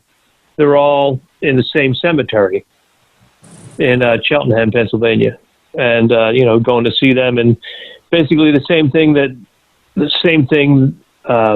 killed them all, a little bit of a Haran. And they're all in the same ground. And I'm getting a little emotional. I apologize. Yeah. But Sean, I'll tell you, as someone who doesn't write a lot of words, one of the things I love about being in this band is when Brett and Ray write their words. They are honest, they are true, they are heartfelt, they are real. These guys aren't making up stories about make-believe and wizards and dragons. And, I think one of the reasons I love being in this band is I know the strength of what I bring will complement and support the stories that they tell. And so I think it's so incredible, even for me tonight, to sit here. I love just listening to Ray tell his stories. And I'm like, man, I didn't know Ray at that time in his life, but I know and love Ray for the times I have known him. And so it's just neat. Like he said earlier, we are brothers. We're a band of brothers. It's just so awesome to work with people who aren't afraid to actually write their truth, as complex, as beautiful, as difficult, as deep as it might be. I just think it's awesome. And then to be an artist to work alongside with them and say, well, I'm gonna add my truth in a musical way to your stories. It's powerful stuff. It's why we're still doing this. Absolutely. Yeah, man. I think that is one of the reasons it really resonates with a lot of listeners, because it's real. We don't want some fantasy stuff. Yeah. I think that's why, for me, getting to the new album, I know we're not there yet, but it's hard for me now to trust myself to come up with something that I'm going to get behind. the Chris, you brought up Amityville. It has taken me since I wrote the song till like last week, which is maybe 4 years, 3.5 years, to get the lyrics down. I haven't been satisfied, and I think I am satisfied enough to, put down some scratch tracks. But that's why it is real, because I know we're all going through the same shit right now, but Yeah. I don't want to sing about that. I want to sing about something else. Right. And you want to sing about something that you're going to believe in, not only when you're singing it, but like 5 or 10 or 15 years from now, you want to still believe in it. You still want to be able to listen to it and say, yeah, that captured that moment. I think my favorite lyrics from Some Memorial is the line, take a handful of seeds and a mouthful of dirt, lie down and become a garden. I think that has been my best thing that I've come up with. And I look forward to trying to top that line all the time. Elaborate on that line a bit. Well, it kind of goes with the way I want to go out. If things, when push comes to shove, I'm just going to walk out into the forest and walk until I drop. But as, we kind of owe it to the earth. I don't want to sound like one of those kind of people, but, instead of being buried in a coffin, take a handful of seeds, you eat a mouthful of dirt, and maybe out of your mouth and out of your eyes, something will grow, a beautiful garden. A new life. Kind of, yeah. Awesome. Instead of dying, become a garden. Looking at the chat room, my friend Chris Merlo is tuned in. He said, this album is so well recorded and produced. I feel like Ray is sitting on the couch next to me, telling me stories. Mm. So, that's that's Brett and his ability to make things sound that way. He is leaps and bounds every album that he puts out all the time. Yep. When you get a chance to hear the new Katie Barbado album, Jordan's playing drums on that. Brett, guitar. Brett's probably playing the bass on that. When you hear the production of her new album, if you haven't heard any of the stuff she's done, check it out. It's just, he's getting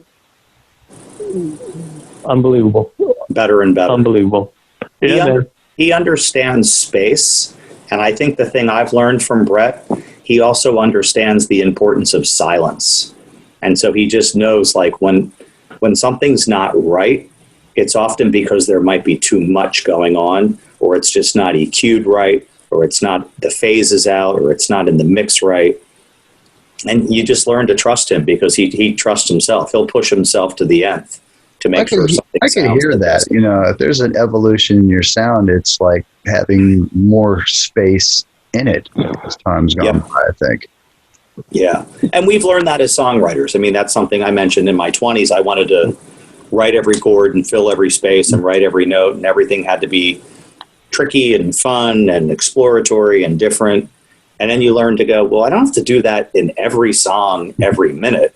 Sure. Maybe I do that in 34 seconds of this song, and then the rest of the song is me supporting this beautiful vocal that Ray's singing, or this awesome guitar line that Brett's playing, and I'm just there behind it, giving it life and energy so it has more room to do its thing.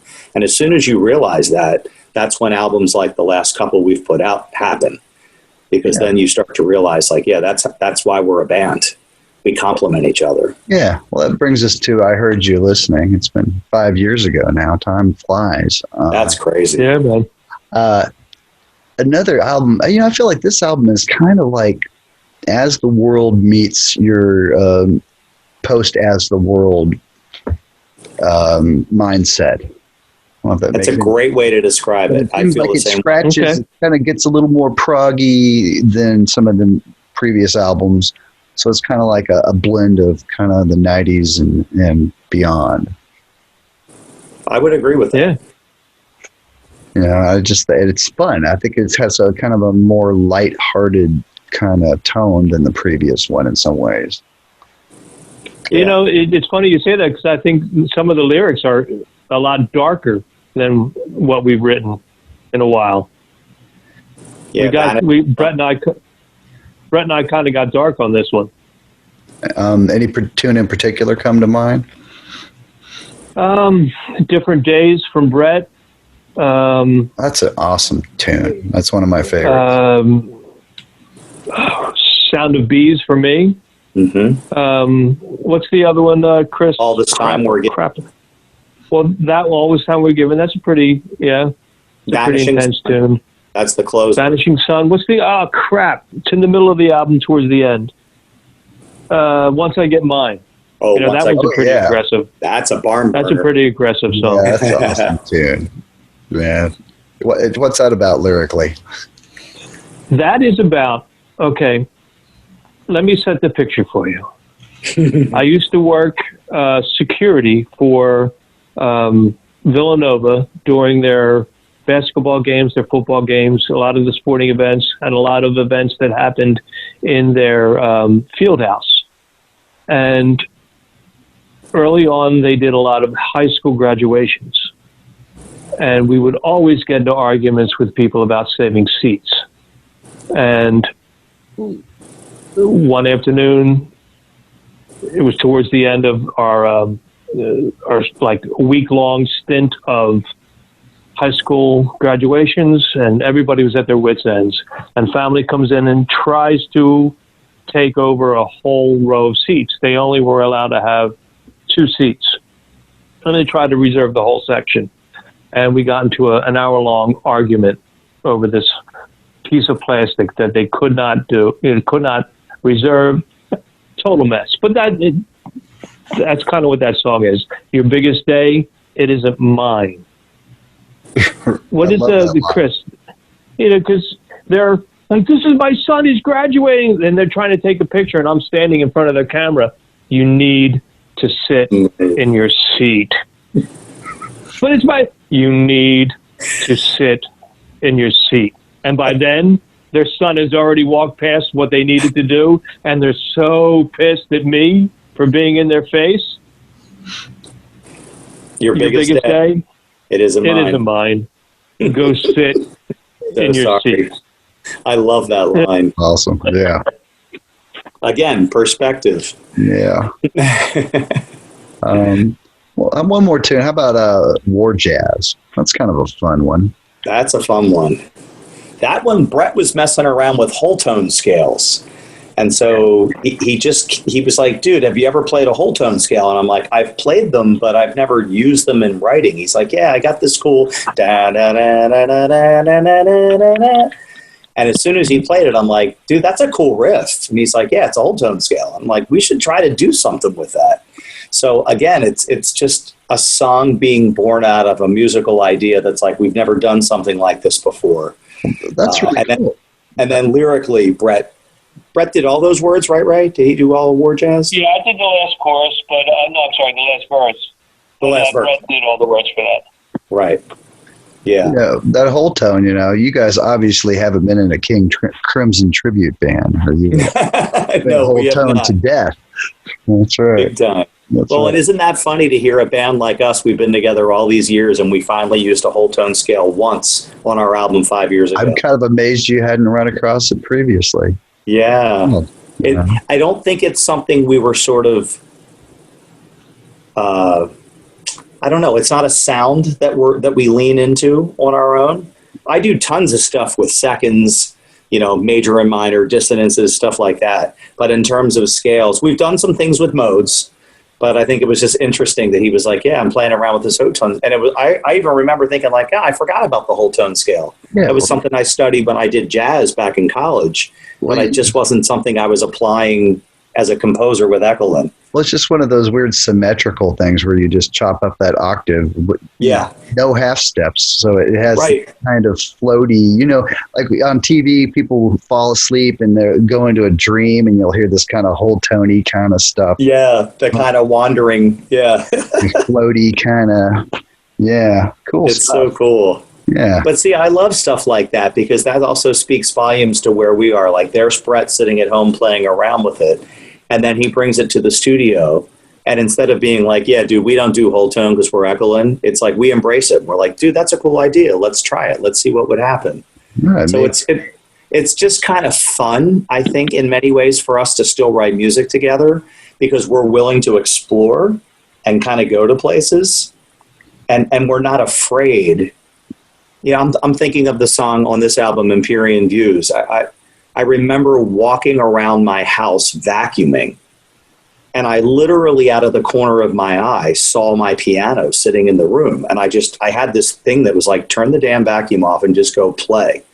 And the whole opening to that song fell off my fingers. And I called Brett that day. I'm like, dude, this has never happened to me before.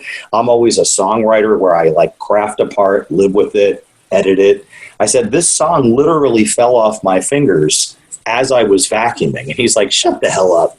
He's like, set the phone down and play it for me. I want to hear it. And so I started playing it for him. And I pick up the phone and he's giggling. He's like, dude, it's fucking brilliant. That's going to be on our next album. You know, and it was just like one of these things where it's like, we know how to leave our egos out of it.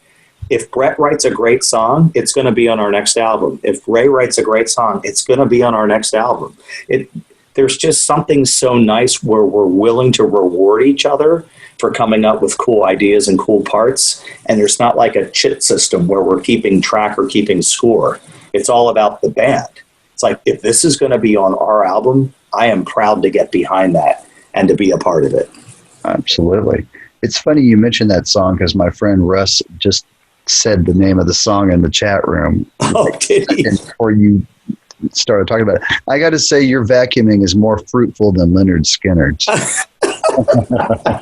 Truly. I gotta tell you, that was an unbelievable night, though. With them running around in the hallway, that was a funny night. Oh my God, that was. He's talking about Skinnerd. Yeah. What kind of music you all call this? Sweet Yeah. humming vacuum cleaner. Very cool. So that brings us to now. 2020, baby. That's right. So, can you tell us a bit more about the new album? Maybe lay a few titles on us and tell us a bit about what they're about lyrically. Ray, tell them about some of yours because you have a couple that you're nearing completion on. Okay, there's one called Waiting on the Wonderful. There's one that I have called, it's Christmas. I think I'm going to change it from Amityville to, Christ, what am I going to call it now? What's that? Our Brilliant Next. Come a little closer. You're a little far away, Ray. It's hard to hear you. Sorry. There you go. There you go. Sorry about that. The one I was just saying was we're going to change. Well, I'm thinking about changing Amityville to Our Brilliant Next. Nice. There is Hi to Say Goodbye that Brett and I wrote. There is Water Through Our Hands. There is On We Blur that I wrote the words for.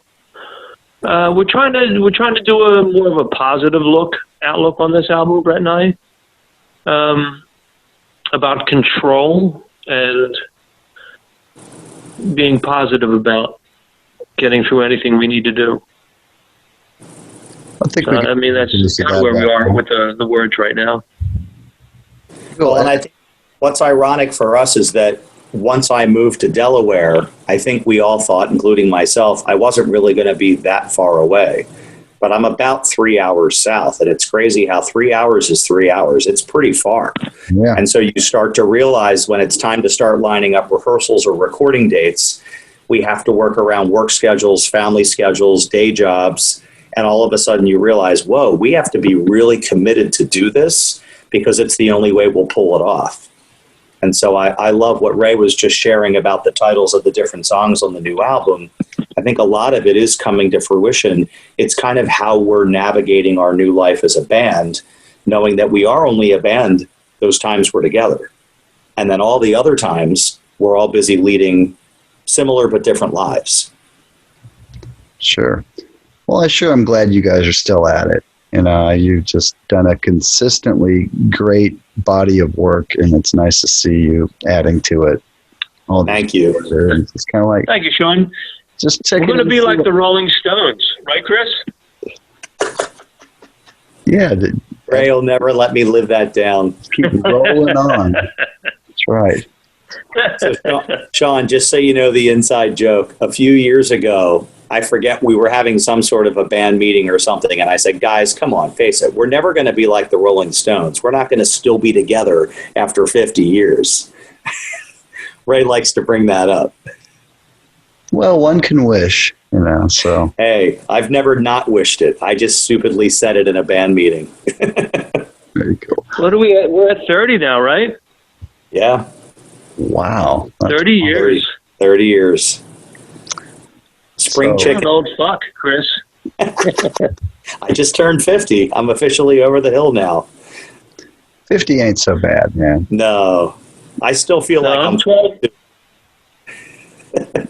I'm 12, be we're 70. Wait, Ray, you just had a birthday. Aren't you 57 now? I am 12 before 70. Oh, you're 58. Yes, I am. Well, cool. That's excellent. I'm like right between the two of you at 50. Yeah, I was going to say you fit the. And where's Brett? Brett's 55, I think. Yep. 50's the new 30.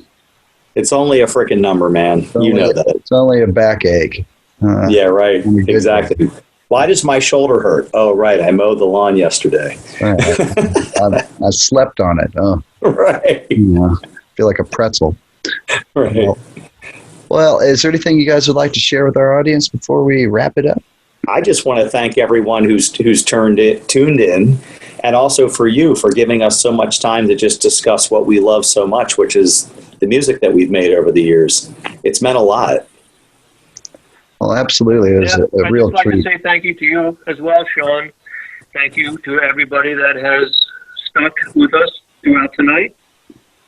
And just thank everybody for their patience. I know it takes a while for us lately to get stuff out, but the more time it takes us, the better things will be. And we promise the quality will always still be Echolyn. That's one thing we've always prided ourselves with. I think people will be pleasantly surprised to hear where we've gone next, but the bar will be set high, and it's going to be something we'll be proud of that I hope you'll all be proud to hear. Excellent. I think, as far as Brett and I are concerned, I'm taking kind of a lead from him because he's been working with Jeremy and with Katie Barbado, Jeremy Beck and Katie Barbado, and they are two tremendous singers. And Brett, in his own right, is a genius as well. And it's what they're doing, I'm kind of pulling in with them as well. And it's going to be a beautiful, beautiful album, melody-wise, word-wise. It's going to kick your ass. Well, awesome. Well, let's have them on and we'll talk about it when it's new, when it's ready. We look forward to that. That would be great.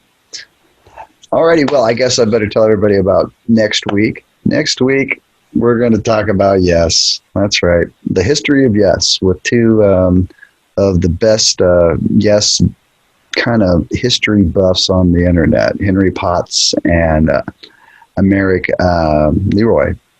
Nice. And yeah, and America's in France, Henry's in the UK, and I'm here. So this is the first time I'm going to have a chat in 3 countries.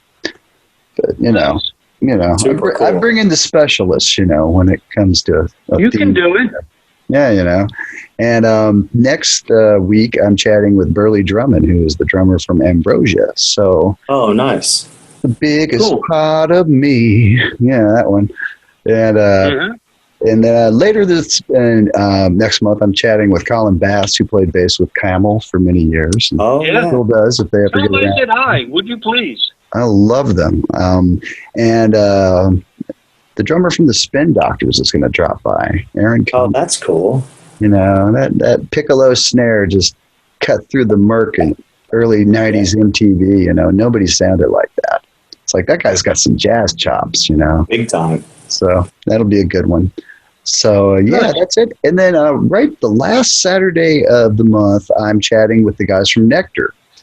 They're doing a virtual kind of holiday concert was going to say Halloween, but it's not. It's Christmas. So anyhow, yeah, lots of stuff coming up. And Randy McSteen and Marco Miniman just finished another album. Those guys are prolific and quick. Yeah, we chat back in May, and they've already done another one. So that'll be out, I think, the 4th of December. So I'm going to chat with Randy the following day. So that's what's happening in the next month here. So that's awesome. Well, Sean, I want to thank you just for your awesome Facebook post too. It's so fun to always see what topic you're getting everyone to talk about, whether it's music, instruments, gear, bands, songs, artists. I love it because it's just so fun to like be strolling through the day, and it's like he's always got a cool topic that he's throwing out there for people to reply to. Well, thank you. It's like if you don't like Facebook, then fill it with content that you want to read.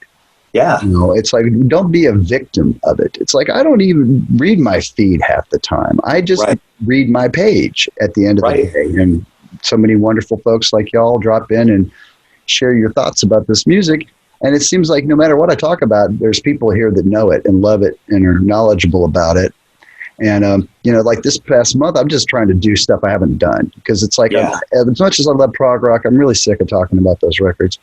And, I can do Yes albums till you're blue in the face and we'll get 100 replies. But, I'm just kind of dying to try something different. Like the other day we did that Billy Joel album, The Nylon Curtain, that got like 60 replies. It's like, wow, I should have tried this sooner. It's funny how all you have to do is put it out there and a group of people will latch onto it and go, oh, I remember that. Yeah, so it's been kind of fun just trying to do things that are deliberately different this month. So that's awesome. Well, keep on being you. You're a great person as well, and I'm so glad you're our friend. Well, thanks for helping us out. Thank you all. All right, y'all. Well, take care. Stay safe. You are stronger than you know. Absolutely. Be well and stay well. Y'all take care. We're going to have a good month. Right on. No matter what this crazy world wants to do, we're going to win anyway. You got it. Take care. Have a good Thanks, Sean.